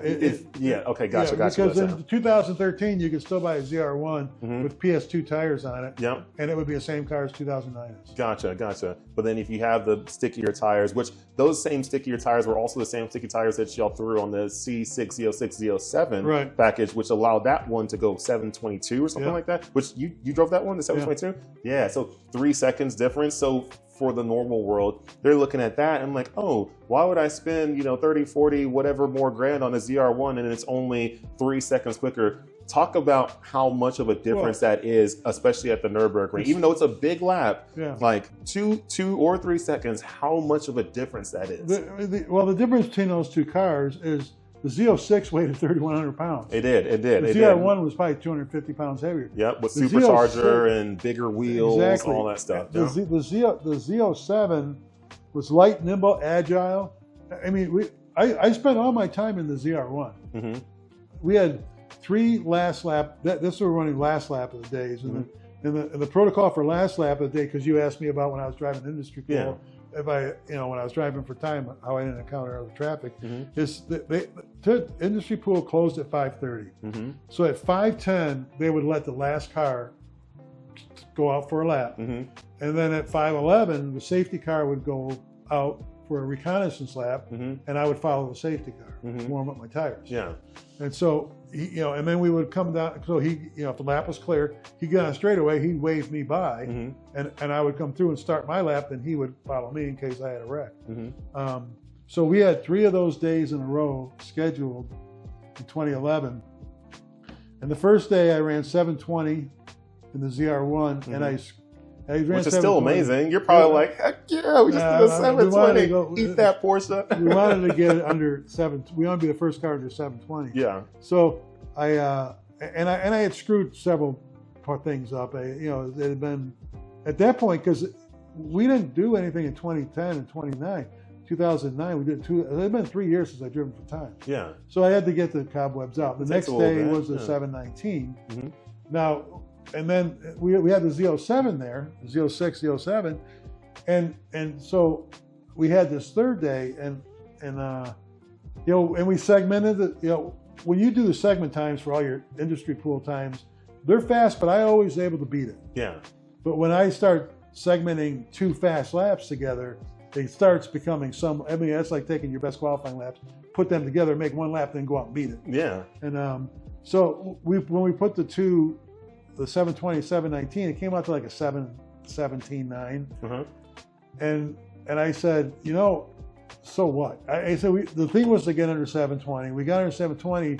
The Z06 is still sitting there at 742.99. Yeah. Be it on regular treaded tires. It was a Goodyear tires, right? The Goodyear, whatever it was. F1. Yeah, F1. Which were not that great of tires. Like I when I first bought my C6 Z06, it came on those tires. I went and did a track day, and I literally thought I was going to die. And at first I thought it was me. I'm like, man, I just suck as a driver. And then I put on some what's it called? Bridgestones, Potenza, whatever it was at that time. This is 2013, 14. And they were used, and I was like, oh my god, I feel like I can actually drive now. And then I was like, oh, tires do make a difference. Yeah, well, it's huge. And that's to finish the story is I said, let's just run the Z06. I mean, we got nothing, and that was the first day we pulled the car out. Yeah, I mean, because it was just I just wanted to check the MR cows, and I always tell people that car practically drove itself. I mean, we just pulled it out that morning, ran it all day long, and then did 722. But the difference between the 2 cars is one is, I don't even know what the power to weight is. A lighter car is about a momentum car. Yes, you can keep it hustling through the turns. Where a heavier car, you're kind of manhandling a little bit. You're not manhandling it, but it just doesn't drive the same. Because when you go into a corner, you have that much more weight that's now pushing your lateral grip limits. Exactly. If you have 2 cars equal power to weight, the lighter car wins every time because you got to brake and corner the heavier car. Which now, I don't want to sidetrack too much from where the conversation is going, but we'll sidetrack just a little bit. Going to these later runs now with these newer Porsches, newer Corvettes. A lot of people are like, oh, well, the ZR1X needed, all this extra horsepower to beat the 500 and some horsepower GT3RS. And I'm like, guys, the GT3RS is literally almost 1,000 pounds less than the ZR1X. I mean, ZR1X is like about 4,200, maybe even. I don't even know. It's up there. It's about 4,200 pounds, whereas the GT3RS is like 3,200, 3,300 pounds. Yeah, so weight does make a huge difference, especially when you have that much more on a vehicle. Yeah, it does, and it can be, I look at the C7 Grand Sport and the C7 ZR1. Yeah. Those are 300 horsepower difference. Yeah. Same body, same tires, 27 seconds difference. Yeah, so yeah. So, I mean, ideally you want a really high horsepower light car. Yes. But you can't always have that. You have to find a way, for comparable power to weight, the lighter car is at an advantage, but it doesn't mean that a heavier car is a pig either. I mean, So now moving on to the C7, right? So you've done a lot with the C6. You went and set that record with the C6 ZR1. You went 719. C6 Z06 with Z07 package went 722, which is still faster than many sports cars today. I mean, it's crazy how long that stood. I mean, even some of these newer BMWs, the CS this, blah blah blah, they're still not even touching the C6 Z06. Definitely not the C6 ZR1. Right. Now moving on to the C7 platform. Talk to us about when y'all started developing that platform, because the C7 platform didn't just start in 2014 when it released. You were working on that way beforehand. Yeah, I'd have to think. For C7, Taj came to me and said, give me a list of stuff you want on the C7 over the C's to make this, you have to make the car better. Yeah. And I did, and he pretty much gave me whatever I asked for. And so did you tell him supercharger for the Z06? No, I don't get into that much. I talk about steering stiffness and intermediate shafts and things. The one thing I did get overruled on was I didn't want EPS, electronic power steering, and I thank God every day that I got overruled on that. The demonstration car they provided wasn't very good, but now that I work with it, it's amazing. Yeah. But I'm trying to think of when we were actually driving cars on the road. If it was a 14, probably in 12 we started. I mean, it was on paper. Yeah. It was being the VTS paragraphs are being populated. Yeah. I think we got our first properties, I would guess in 2012, the first Z51s. Yep. But now we had everything new, LT engines. LT engines, And it was going back to ground zero, man. It was, the first ones were just horrible to drive. You just had to start from scratch. We started working, and that's when I realized, our simulations weren't that great as far as the computer simulations. Yeah. Is that we at that again that's 14 years ago, but that was what we had a high level of confidence that would when we were first driving them. They'd be good, and they weren't. You had the real driver experience in it, which we just started talking about LT engines, going back in time just a little bit more, just back real quick on the LS7 engine, and we'll talk about mine. So, like I said, I have a C6 Z06 right now. It's one of my Corvettes. I have 3 Corvettes, and my C6 Z06 has an LS7. The LS7 has 225,000 miles on it, original. The bottom end has never been refreshed, ever. Top end, I have switched out the heads every 100,000 miles. So at 100,000 miles did it, and at 200,000 miles did it. Obviously, there's this thing out there where some LS7s have dropped valves. I'm sure you've probably heard about that. Yeah. What's your thoughts on that whole thing? Because people make it seem like if you have an LS7 C6 Z06, it's guaranteed to happen. You drove at the Nurburgring there were growing pains with that engine. It wasn't heads. We had, wrist pins, and we had there was other things going on with the engine. But once they fixed those, I don't remember blowing up an engine. And I heard that people, customers have had them, and then I think it's it's like a snowball thing. It's kind of when they have several that had problems. Then they, now who's the big engine builder, Langenfelter or somebody who, these guys, you got to send it to him. The heads will be fine. You never have to worry about it again. It kind of took on a life of its own. Yeah. But I every LS7 I ran on any racetrack was a production engine. Never raced, and you ran it at the Nurburgring. Like I said, when we were cutting our teeth, there were some pretty hectic moments with it. Yeah. Smoking motors, but it wasn't for anything that. That apparently the customer had seen, and I did. Again, I never, not like when we took that car, the 722 car, just an engine from Tonawanda or wherever they build them. Yeah. And it was a production engine, and I never. If I thought, I'll tell you, there was a time. I'm not even gonna tell what engine it was, but we were getting ready to go to the Nurburgring, and it wasn't reliable enough, in my opinion. We were having too many issues with it on the track, and I refused to drive. I said, I told the chief, I am not driving this thing on the Nurburgring because you guys can't make 10 laps at BIR or something like that. And now you're telling me, so we actually on that car we delayed the trip like 3 or 4 months, and it's funny, they got a new chief engineer, and it was like a switch. It went from the biggest piece of junk to the most reliable engine I've ever driven. Wow. I mean, it went forever. It was amazing. Yeah. And but my point being is, if I had a problem with the LS7, I wouldn't have driven it. Yeah, for sure. So good. Yeah, that hopefully dispels all the, and yes, people have experienced I'm not saying there aren't problems. Yeah, that people have had, but it's not every single one of them are going to experience that. Some maybe did, but not every single one. So, because like I said, I've had mine, and I didn't even touch the heads until 100,000 miles. Yeah, but I will say, I'm not disregarding, because I will say, if they say there's something, there's probably something there. Yeah, I mean, it did happen to some people. It's just not every single one of them is going to have. People like try to make it seem like. I would say not every one. Yeah. But more than I think that GM should care about. I mean, it was enough to where GM, I think, I don't want to say drop the ball, but it was enough more than any other. GM probably should have done something to address it. Engines.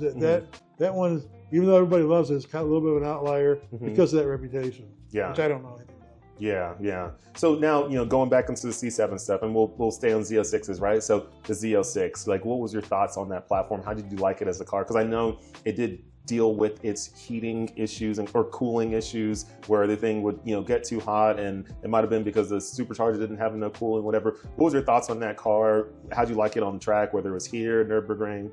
The Z07 was,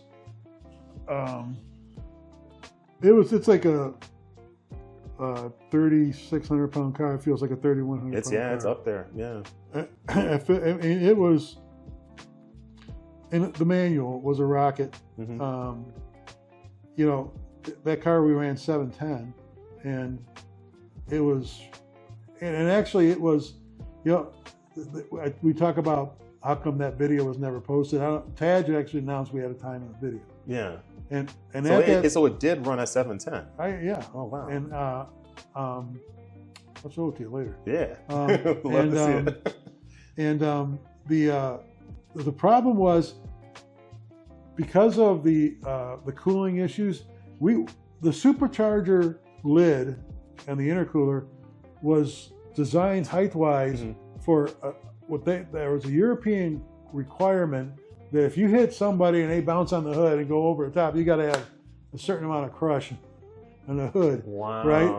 Well, we realized that we didn't sell enough cars in Europe to have to pass that test. So immediately for 2017. Well, yeah, I had a 2017. Two 2017s actually. Luke Sewell, who is one of my best friends still, I got a lot of best friends. He designed the new intercooler lid for the 2017 Z06. The 2015s and 16s had the smaller, and the 2017, and that helped the cooling immensely. So, in preparation for that, when I went there, I had a story of this car. I had a 2015 Z06. The new lids, they couldn't get them yet when I was going to be at the Nurburgring. And this particular car had, the year before I was working on the Z06 at the ring. We weren't running for time. We were just developing the car. And this was my Autobahn car. Yeah. I put 10,000 miles Autobahn. Jeez. I spent 10,000 in gas. Oh my gosh. Over 7 weeks. Probably going 200 and when you're on plus. the Autobahn, you're running but you're running at 5,500. I mean, you're never letting those RPMs. Yeah. Especially when you're burning company gas and company tires. You're buzzing that thing the entire time. We ship it home. It sits outside in the snowbank. And then we sent it to Willow Springs because Randy Probst drove the first Z06 and just crapped all over it. And we found out why. But for the second time we were going to drive it, I got to go a day earlier. I took this car because that was the development car. Yeah. And I ran it around, and we realized that we had when he first drove it, we had rear caster issues. And then we did make some more changes to the shocks. Then we sent that car home, and we're going to Nurburgring. We just put it on a ship. Ships take like 2 months. 2 months, yeah. It takes we a while. send a ship, send it over. Now here's a car that's been just ridden hard and put away wet. That we have over there, and we run it for time, and it runs the 710. Crazy. This car's been all over. But we had been developing the Z06. What's higher though? That was PS Cup 2. Cup 2. So this was Z07 package then? This was the 07 package. Yep.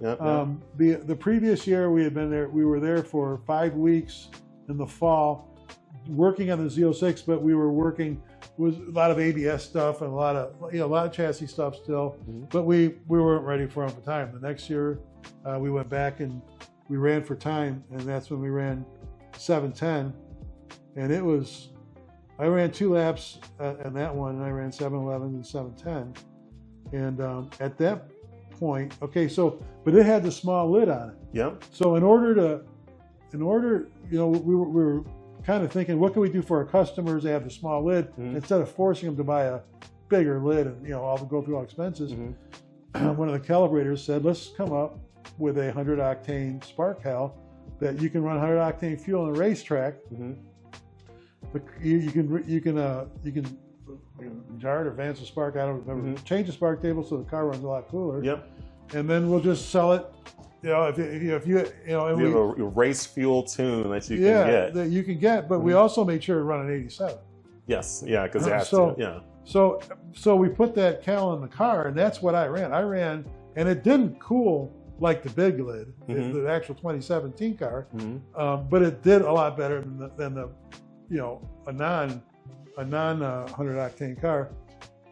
But like the 2017 on 93 octane was still faster than 2015 on 100 octane. Wow. With the different just because lid. of cool. Yeah. They kept the IATs with those down. superchargers, it's all about cooling. It is. I have a 2300 supercharger on my C6 Z06, and that thing. It's all about keeping them cool. No. And so we ran the 710, and Taj announced it, and we were ready to put it out, and then I'm not going to say who, but there was an executive who said, "Well, you ran this cal," and we're like, "Yeah, we're going to productionize it and we're going to sell it to everybody." So they can, if they want to, if they don't want to put the big lid on their car, they can just put our octane fuel in it and put it $350. Put the cal in it, and that cal will still run pump gas at 97 octane. So it's a cal that can take any fuel, basically. And we made sure it would. Yeah. And they said, well, when how long does it take to validate it? And we're, we like, I don't know, 6 or 8 months.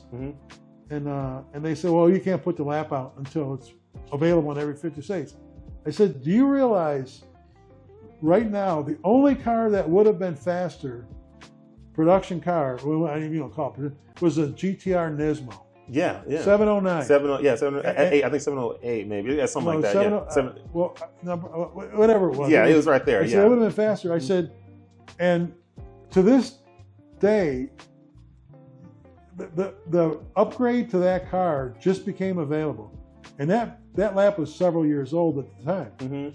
And I said, first of all, you buy a $150,000 GTR. Then you take it to, I think it was Steve Millen Motorsports, and for $100,000, you got to do this whole attack package or whatever. He'll put the same thing they ran at the Nurburgring. Yeah. Ours, you pick up a car at a Chevy dealer, have them flash in a $350 car, and we're ready to go. Boom. We couldn't change our mind, and they finally did, validate it. They made it available to everybody. Yeah. And also the thing is, when an automotive manufacturer puts out a lap at Nurburgring, they got to pay a Nurburgring about $35,000. Wow. To display it. And 6 months later, when we finally got it validated, which was to me preposterous because, hey, this is a cal, everybody will have it. And in 6 months, and the guy who was running the marketing group said, nobody cares anymore. We're not going to do it. We're not going to pay for it. Wow. And he couldn't have been more wrong. But he's no longer with GM. Wow. That is absolutely crazy. It was kind of a bummer, but that car was, it was amazing. Like I say, and I often talk about, when you go there and everybody goes. We had 4 people when we went there. Everybody goes with these big elaborate teams. Yeah. We had 4 people, 2 technicians, me, and a data guy. Wow. And we went there for 2 weeks and got it done. And got the laps in. But all right, so C7 ZR1, right? So that thing went pretty quick at the Nurburgring as well. But I guess there was never really an official time. I mean, there was a time set and put out there. There were no official C7 times. Anyway. Yeah. So what happened with that? Because I believe you ran, a 704? Yeah. But it probably could have went even quicker. So talk me through that whole thing. Like, what happened there? The C7 ZR1 was the first time we went there pretty much to set time. Yeah. This is what, 2018? April of 2018. Okay. And up to that point, it had been a battle between Gavin and myself, Oliver Gavin and myself. And who's that? He's one of the pro drivers. Okay. At that time, one of the pro drivers, and all the time had been distributed between the two of us. Nobody got anything done. It was ridiculous. Yeah. But we went there, and the ideal situation, with these charge cars, the ideal, I'll start over.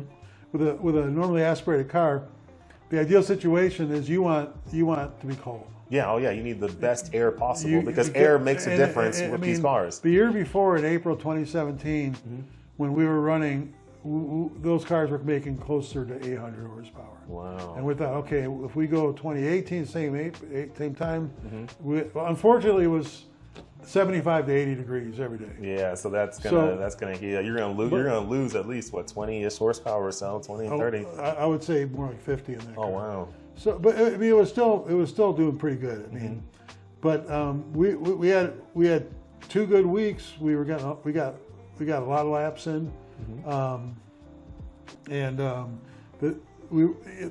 okay. So I had talked before. I had last lap of the day, and sometimes I had first lap of the day for time. Well, now they had changed everything. For like the Z06, the C7 Z06 was last lap of the day. Yep. They had changed everything. They said we're not going to run anymore because there was too many manufacturers wanting to run for time. They said what we're going to do is on the second Wednesday of the 2-week of industry pool, we're going to set down 2 hours for anybody who wants to come to run for time. And we were going to be the first ones. April of 2018 was going to be the first group to do it this way. Because in March it snowed, so they didn't do it in March. So we were the first group, and I'm thinking to myself, heck, I might get 2 or 3 cuts at it. That'd be awesome. And we ran. We were running fast. We were running. My segment times were, I think 6:57. So the car had the capability to run. Yeah, and those were industry pool segment times. So I knew. I don't want to say I knew history. If I look at history of the C6s and the C7 Z06. I always beat the segment times that I acquired during industry pool. So I was pretty confident we'll finally get the car under 7 minutes. And we just assumed it was going to be the normal protocol. You go out, you run a warm-up lap, then you run for time, and then you get off the track. An hour before, so that was going to start at 6 o'clock. At 5 o'clock, our liaison came to us and said, they just had a meeting, everything has changed. You're not going to get a warm-up lap. You're gonna, instead of entering like the industry pool pits are, when you look at a Nurburgring Nordschleife lap, you come around the last corner, you make a right, and then you've got a short straightaway. Well, that's where the industry pool pits are. And they said you're not going to be up there. You're going to be down 3/4 of the way down the main straightaway, the back straightaway, or that ends the lap. And you're going to go in, and you've got 3/4 of a mile, 3 turns, and you start your lap. Yeah. And I'm like, how do you warm tires? Yeah. I said, and I had over 18 years. I had worked at warm-up lap. Yeah.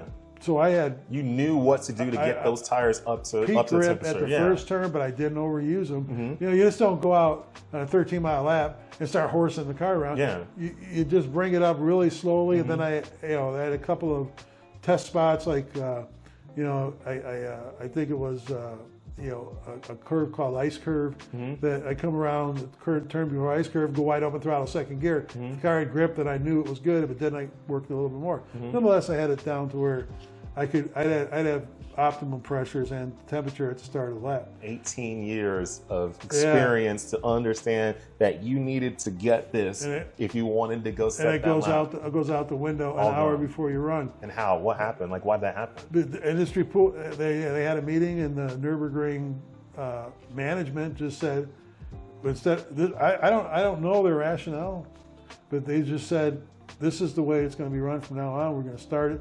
Now, we had tire warmers, but to warm a tire properly, you start it 4 hours ahead of time, because it's not warming a tire, it's warming the tire. You're warming not only the compound, you're warming the construction, the tread, the wheels, the air inside. Everything's got to be and the protocol. I mean, it's like if you go to a Formula 1 race, before the race, all the tires are in warmers because that they have to bring them up slowly, like we did on the warm-up lap, and then have them, and then right before you go out, you put them to 200 degrees for maybe 45 minutes, put them in the car and go. So you can't just go out there with a torch and just be like, no, it's not like literally just warming them up. There's a process. There's a process to it, and it's like I say, it's not just a compound. Yeah. It's the construction. It's not a burnout. It's not like this. It is a way. You do a burnout on the rear. Now your fronts aren't. Exactly. Now they're not talking to each other anymore. Right. They're on two different temperatures. Yep. So we went up there. We got the and I always tell this story. It's like we found out an hour before we ran. We go up there, we're getting set up, and it's like we're out of our element there. We're using floor jacks and I think by then we had battery powered impacts, but it was not. I mean, well, Porsche shows up, and of course their cars have one lug nut. Yeah, and they show up with they have to show up with a semi with a quick hoist, and they had 5 tire ovens. I'm surprised they had to even show up. I'm surprised they didn't just already have a whole facility there that just says Porsche that's already there. Well, they kind of do. So do we. But and they were the first to run, and they get the car, they have it on the quick jacks, and 4 guys take the tires out of the oven, walk them to the car, put them on the car. 4 different guys run the lug nut on, hit one button, car drops down, he's gone. So do you think they had any inside knowledge prior about these changes? The thing, I'm sitting there with one of my technicians. I go, sure seems like they had more than an hour to get ready for this. Yeah. And that's all. I didn't know for sure. I just said, I don't know. We're running around like the Keystone Cops. Like I said, this is like a world war at this track. Like it's like the Olympics. Like it is country versus country. It's not, it's a big deal. Yeah. Because you were about to do something that was going to shake up the entire world. The whole car world. Yeah, it broke my heart that we didn't. But I went, so I'm like, just throw them on and let's see what happens. We put the tires on, and I get my shot. I go, and like I say, I had the straightaway, a right, a left, and a right, and you start for time. And I went through, I mean, and the tires were cold. And again, I call it you're sledgehammering heat into the tires. You're building heat with slip angles, not with. Usually you would use tractive and burnouts, tractive force, normal force, and we're using them. I'm turning the wheel, and the car's just going straight. It was. I said it was the worst the car had ever handled for an entire 13 miles. It's probably the best lap I ever drove, because when there were 4 minutes into the thing, I almost wrecked it, just trying to negotiate a turn the same way I did when I got to warm up. And I'm coming down, and I'm thinking I'm going to come around that last corner. It's going to be like 7:15 or some ridiculous thing. I came around, it was 7:04. Wow. And I'm like, oh my God, you knew how close you were. Like, dude, this was a 6-minute something. Every time I watch that lap, I can point out a half a second here, a tenth here. Yeah, because that's every mistake. That's what it is. People don't realize that. Like at the Nurburgring, your one little mistake here, the one little error here, it's not just that small, maybe 1/10 that you lost at that moment. It compounds, because if you messed up right here, by the time you get to the next corner, it's already now a half second that you lost. If you plot that velocity, it's the area of the curve, which is a lot of time. Exactly, and that's why at the Nurburgring, like every little thing matters. It's one little thing will make sure that by the end of the lap, that one little thing you did is now full second. I think I told the story on one of the other podcasts I was on. Yeah. I think a year ago, maybe 2, I was thinking about it, and so this went on for 2 hours, and we just kept putting tires on and cutting out running fast. And I said, and Lamborghini was there. They're out on the public roads trying to warm the tires up. They're running, a Porsche is just knocking them out. And I said, they had to have known. They had to have known. And it got to the point where there wasn't, in the middle of the whole 2 hours, there wasn't many people running. And I thought to myself, you know what I should have done? I should have gone, okay, I'm going to run for time, and gone out and done a warm-up lap. Come, just the way I normally do it. Come back and got right back in line, because this is get in line and then let go. Come back, got right in line, and then just went. And I think I could have done it. And it was just I was sick to my stomach because, I mean, I thought of that. Yeah. In the moment, you're like, you're going crazy. You're just, you're just, you're not. And you didn't think through every single situation. It's high stakes. I was thinking to my stomach, I should have just did this. I probably could have got it. But it was like, hindsight's 20/20. I was already retired for 4 years when I thought of it. So. Yeah. But I've always said the car is a Sub-7 car. Yeah. I have no question about it. Like I say, even Diabolical did 704. So. And 704 at that time, was that quicker than the Viper's ACR? No, they were 701. 701, golly, so we could have had it. All these Viper guys still claim the flames. They can, nothing I can do about it. I mean, there's that's just the way it is. Yeah, it just happens. So, now obviously that kind of put an end to, the C7 generation, right? C7 ZR1 went out, it did its thing. Unfortunately, you couldn't get that ton that you wanted. You knew you could, but unfortunately with the situation, you just couldn't. Now move on, you retire, right? 2018. I retired just a few months after that. Right after that, you're like, you know what, I'm good. Now, did you have an opportunity to drive any of the C8s before you retired? No, the C8 was with a whole new generation of Corvette guys. They didn't have your experience, though. They didn't have that STS, the XLR. They didn't have all that. They figured they had it figured out. So, I mean, and I was happy to, at first it was a class. I don't know. I'm trying to put this in the correct words without being too. I remember when I hired in a GM and I looked at the older guys like they were older guys, didn't know shit. And I suspect that's the way that the following generation looked at mine. But how could they when you imagine going and seeing this picture of you in a Z51 C6 like 10 feet off the ground at the Nurburgring and just light it on fire. How can anyone be like, oh no, I could do better than this guy? It's just egos. Yeah, I'd be like, there is no other way to define it. It's just an ego thing for them.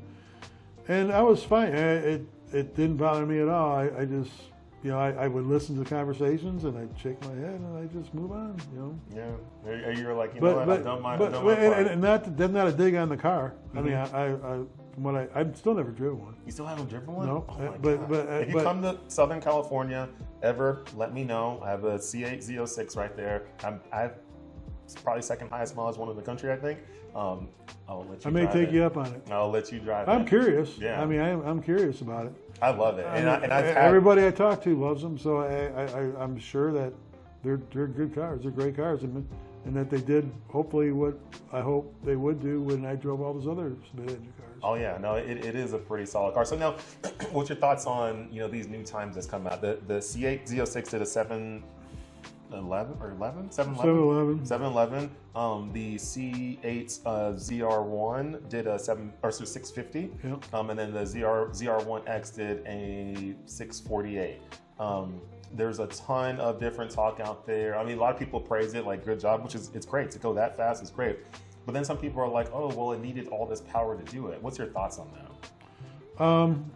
It's a tricky question. Yeah, I'll say that because I went on record and I predicted sometimes really fast times.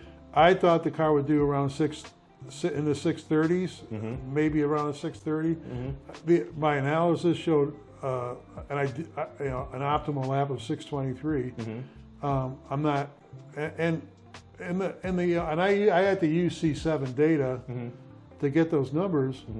And if I think I said if Taj were still the chief engineer and he asked me if I gave you 300 more horsepower and new tires on the ZR1, C7 new ZR1. Technology tires. These tires today are way better than tires when you that was the thing when we talk about the C7 ZR1. Those are on the same tires as the Z06, which I tuned to 2014. Yeah, I mean, it's old technology. I begged for new tires on the C7 ZR1, but because of one model year production, it would have cost a fortune to tool up new tires.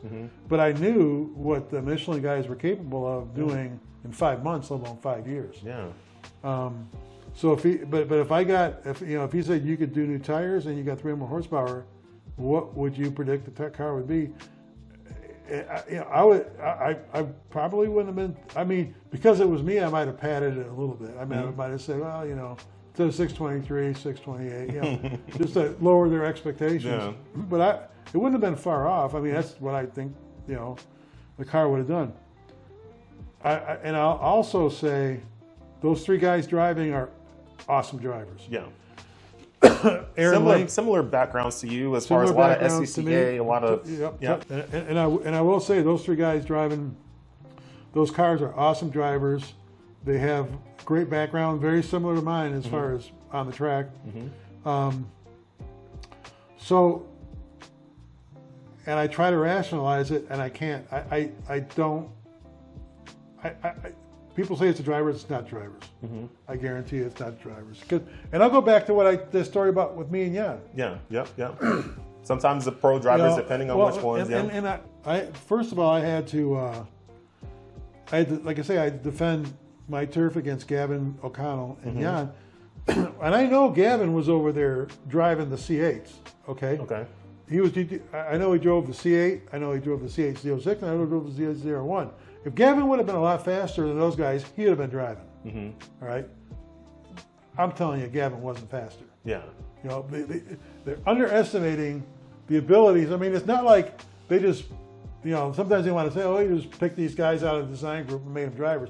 These guys had a racing background. Yeah. And as you may know, that in racing is one of the few sports that the best don't rise to the top. True. That is very, very true. We talked about you being financially backed. Some of the best drivers in the world are probably sitting on the couch at home right now. And same thing with football, baseball. And I guarantee you, if you give these guys the same opportunities that any of the factory drivers had in those cars, they'll eventually just go just as fast. It's funding. Funding is everything. Yep, and that's it. And that's how I felt about myself. So it's not. I'm gonna say it's not the drivers. So what it is, I don't know. I don't know. I think the car, as great as those times were, I want to say the car shouldn't be faster. I say theoretically, I think the car's faster. Whether it just doesn't drive to go fast that way, I do know. When I saw a video on their tire tuning strategy for the Z06, and I completely disagreed with it. Okay. Well, what do you disagree with it? Like, well, what they promoted is that, okay, so we talked about the 24-hour test, right? Yep. You're on a tank of fuel. Yep. Right? On the CS7 ZR1, over a typical tank of fuel, I would lose about 3.5 seconds a lap. Okay. Okay, and that's, you're saying it's tires and it's power. Okay, yes. If you keep running the car, but 3.5 seconds a lap.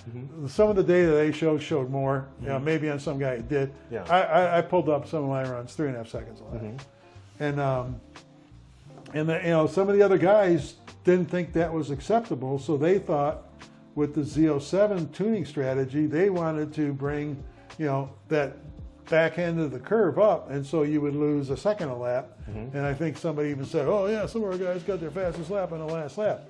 Okay, fine, but when you have to construct a tire, and I'm not a tire designer, but when I know when you have to construct a tire to be strong at the end of a run, you got to dumb it down at the beginning. Okay, so when you dumb it down at the beginning of the run, what you give up is your max laps. The C8 and the C7 have the same max laps. Okay. You give up figure eights. You give up your hero laps.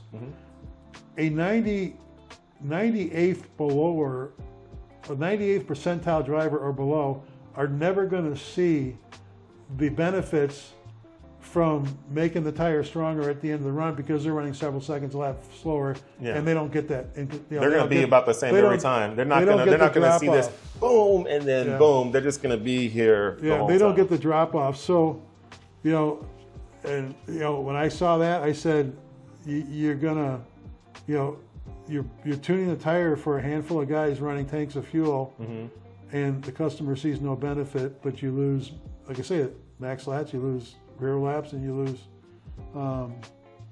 the figure eights, and you know, I don't know what else to say. You know, it's, and they never posted any lap times with the Z06. And when I watch that lap, it's that, okay, I'll say first, that fifth gear is diabolical. I mean, that's like putting a parachute out. Yeah, it's crazy how much that affects the car on the gearing side of it. I mean, even making more power. I mean, that car with new tires, the DCT. When I feel like that car should be at least a 659. I think that should be a 659. I said 658. And you know, when I ran the Z06, it was except for twice fifth gear, you're on second, third, and fourth. Yeah. The whole time. And now you've got more gears to keep it in the power band. And then the, you know, I would assume PTM, and then the tires. I mean, the tires, I said tires are 10 seconds alone. Oh, yeah. Nothing else. Oh, yeah. Tires are 10 seconds alone.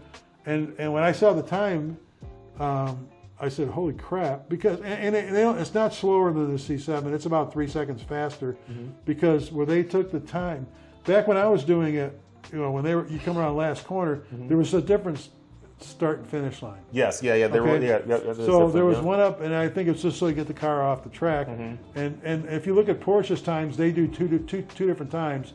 One is the full lap, and one is the two different stuff. Yeah, you have to now. If you're looking at times from today, you really can't compare it to times prior to 2020. Or about 4.5 seconds. Yeah. So in all honesty, the C8 is about 3.5 seconds faster than the C7. Yeah. But given all its, you know, all the pluses it had, yeah, 658. But now. And then, you know, I think with, and people have, and I haven't done this, I should have, compared when I ran the VIR lap,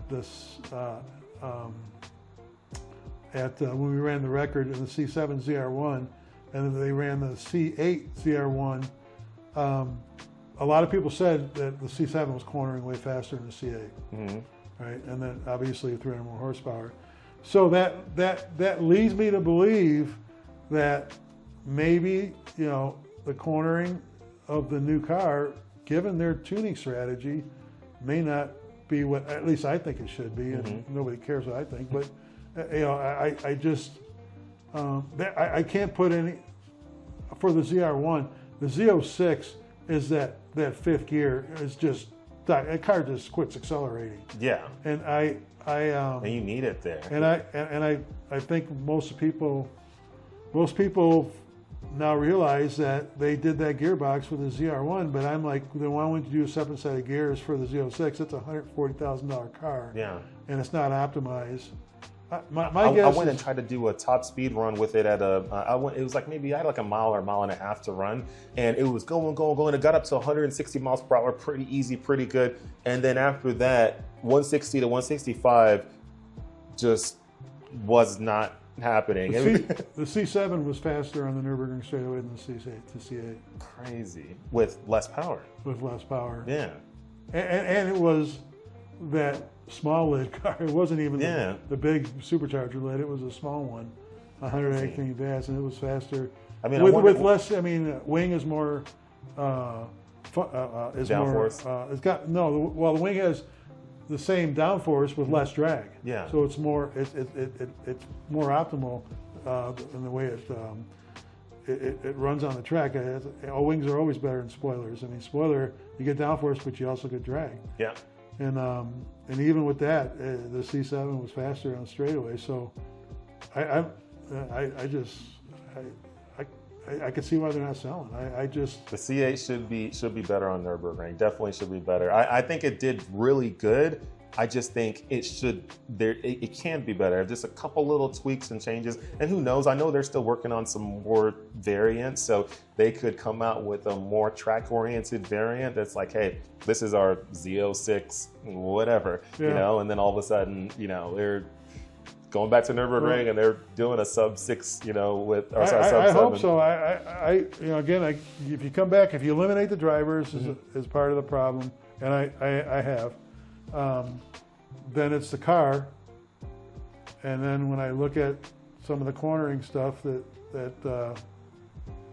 I just, and I don't know if the ZR1 tires are the same as the Z06 tires. I believe it is. It is the same cut 2R. The same construction and stuff. Yeah. If that's it feels. It's a sticky tire. But they don't last forever, but it's a sticky tire. Again, at the limit, I don't think.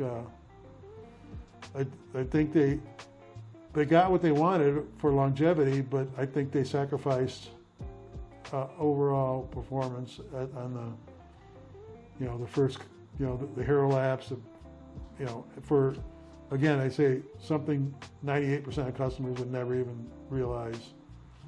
And that's why, I guess, that's why I'm not there anymore. Because they're just doing things different. I don't understand it. So now, obviously C8, they're still going to make some more variants, some more is coming, but eventually C9's on the horizon. What do you foresee the C9 being? Somebody asked me a question last week. I have no clue. Yeah. I see, the only thing I can think of, and this is in my elementary understanding of marketing, is maybe,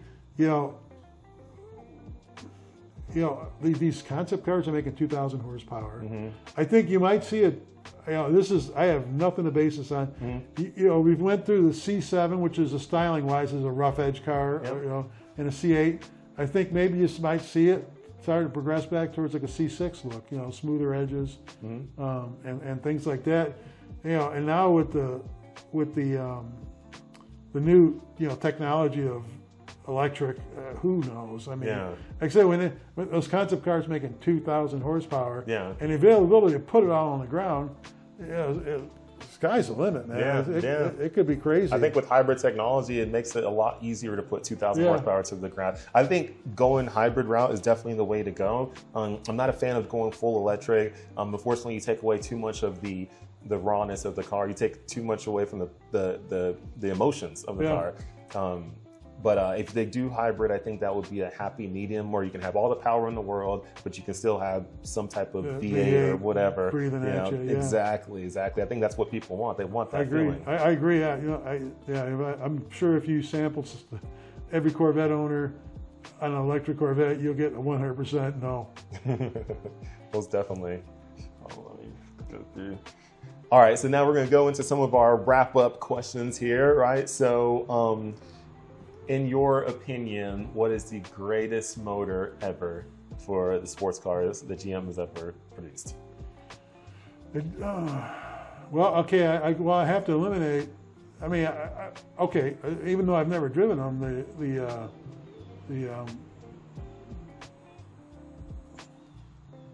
what's the Z06? Not LT5. For the new Z06? Yeah. New Z06 is LT6. Okay, yeah, so it'd be LT7. LT7 is a ZR1 motor, yep. Yeah, I mean, when you turbocharge the 500... 1,064 horsepower. Yeah, when you turbocharge a 670 horsepower engine, that's got to be pretty awesome. Yeah, no, that thing is amazing. I got to drive one some weeks ago, and it was pretty cool. And my only thing that I was afraid of was going into it was like, okay, how's 1,000 horsepower going to be? Because I had a 1,000 horsepower C7 Z06, and it felt like it was going to kill me the whole time.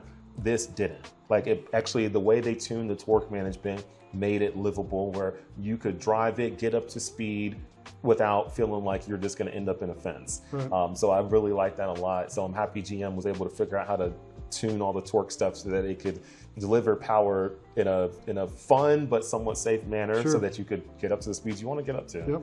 Yeah, it's pretty crazy. Now, which is your favorite GM vehicle ever produced? Well, yeah, okay, for utility, my 3/4 ton pickup. Boom. For a car, C7 ZR1. C7 ZR1. That's my car. That's your baby. Will you ever get one? No, I can't afford that. I mean, those are a lot of money. Yeah, they're going for more than C8s because they only build them for 1 year. I saw one go for $264,000, which is crazy. That was a low mileage one, but I could sell both my houses and buy one. I live in a C7 ZR1. Yep. All right, now we're going to go into the lightning round. All right, so these will be one or the other. All right, LS or LT? LT. LT. All right, cross plane crank or flat plane crank? Flat plane crank. Flat plane crank. Why is that? Just it sounds like a Formula One car. You like the you like the F1 sounding? Okay, cool. All right, turbo or supercharger? Although I would say, I'm going to say turbo because I know that the cooling of the supercharger. I think turbos are more efficient. So even though I've never driven one, it's only one of an Equinox. Yeah. But a Corvette, I think turbos would be way better for the car. Okay, cool. Naturally aspirated or boosted? Boosted. Boosted. Okay, so you like the boosted power. All right, big wing or no wing? Big wing. Big wing. All right, you like the downforce? Absolutely. Manual or DCT? Okay, I'm gonna get my age DCT because this is for me personally. I have a C6 and it's an automatic because I think I calculated I did 40,000 laps in my career at GM.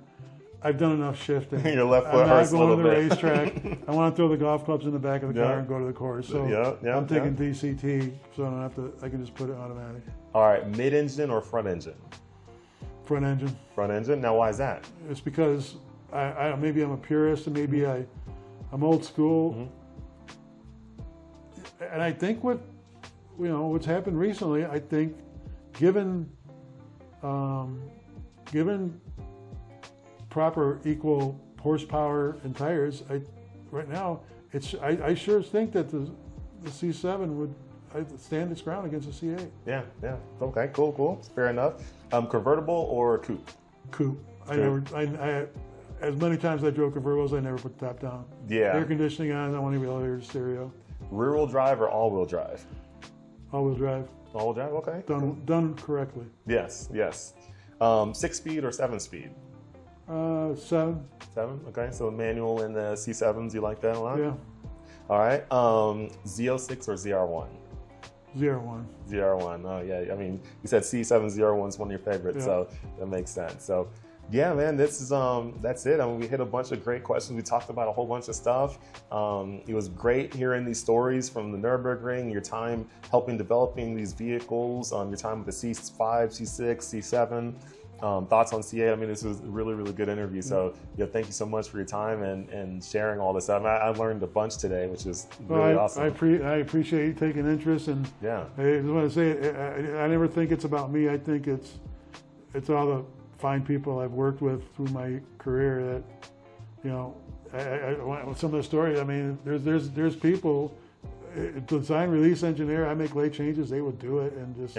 They're the team. It was all about the team. Yeah, no, that's awesome. Well, thank you so much. It was great. I know all the viewers definitely probably got a lot out of this interview, and hopefully they can take that knowledge and understand a little bit more about what it takes to get these cars to where they go. Yeah. It's not just build a car real quick, go do some laps, and then call it a day. I mean, you spent a lot of your life going to tracks and going to all these different places to make sure that the car not only worked on the track but worked on the road as well, and it paid off. I mean, that's why we have the Corvettes the way that we do now. They're some of the best cars in the world. I appreciate it. And thanks again, and thank you for your service to our country. Yeah, most definitely. Thank you. More important than anything I've ever done. Thank you. And real quick plug for your business that you're doing now. So you basically go help recalibrate people's mag rides. What I've done is, as I was going through my career. When the last cars I did magnetic ride were on the 2019s, and during that phase I revised how we did the calibrations, and it was huge. It was a big. I mean, the 2019 Corvettes, they were so good for ride and handling, comfort over rough roads, that I convinced GM to make the C7 changes available to anybody who owned a C7 back in 2014. When I retired, I started thinking about the C6, and even though it's different software, I said, well, if I can do the same thing, and I did, and I bought a car and started working with it, and the gains over were actually better than what the C7 guys saw. So then, we started selling them out on Mero.com. Nice. So is this something you just email to people, or you just? Well, I can either plug into their car and program it through the OBD2 port. If they're not local, I can program a module and I can send it to them. It's a plug and play. They just take out the old one, put the new one in, send me back their module for a core charge, and so that's worked out real well too. Nice. That's cool. So you're helping people's cars that are 20 years old basically work better. I'm replacing what I did 20 years ago. Yeah, I learned a lot. So, and meeting all the customers is awesome. Still dabbling in the Corvette community, and those owners are awesome. Yeah, most definitely. Cool. Like I said, if you're ever in Southern California, let me know. Definitely would love for you to drive a C8 Z06. Yeah, maybe I'll just be the first one. Yeah, and then you can feel what it feels like. It's a pretty amazing car. And luckily, I still own my C6 Z06. It's my drift car now. I had a C7 Z06 for a little bit, but sold it when I was getting the C8 Z06. I do have a C8 E-Ray as well. That's in Texas. So I do have a lot of them. I experienced all of them. They're all fun cars, all really good cars. And I look forward to eventually the C9 and so on. I don't think you'll be disappointed. Yeah, it'll be good. Yeah, cool. Well, anyways, thank you so much. My pleasure. Thank you.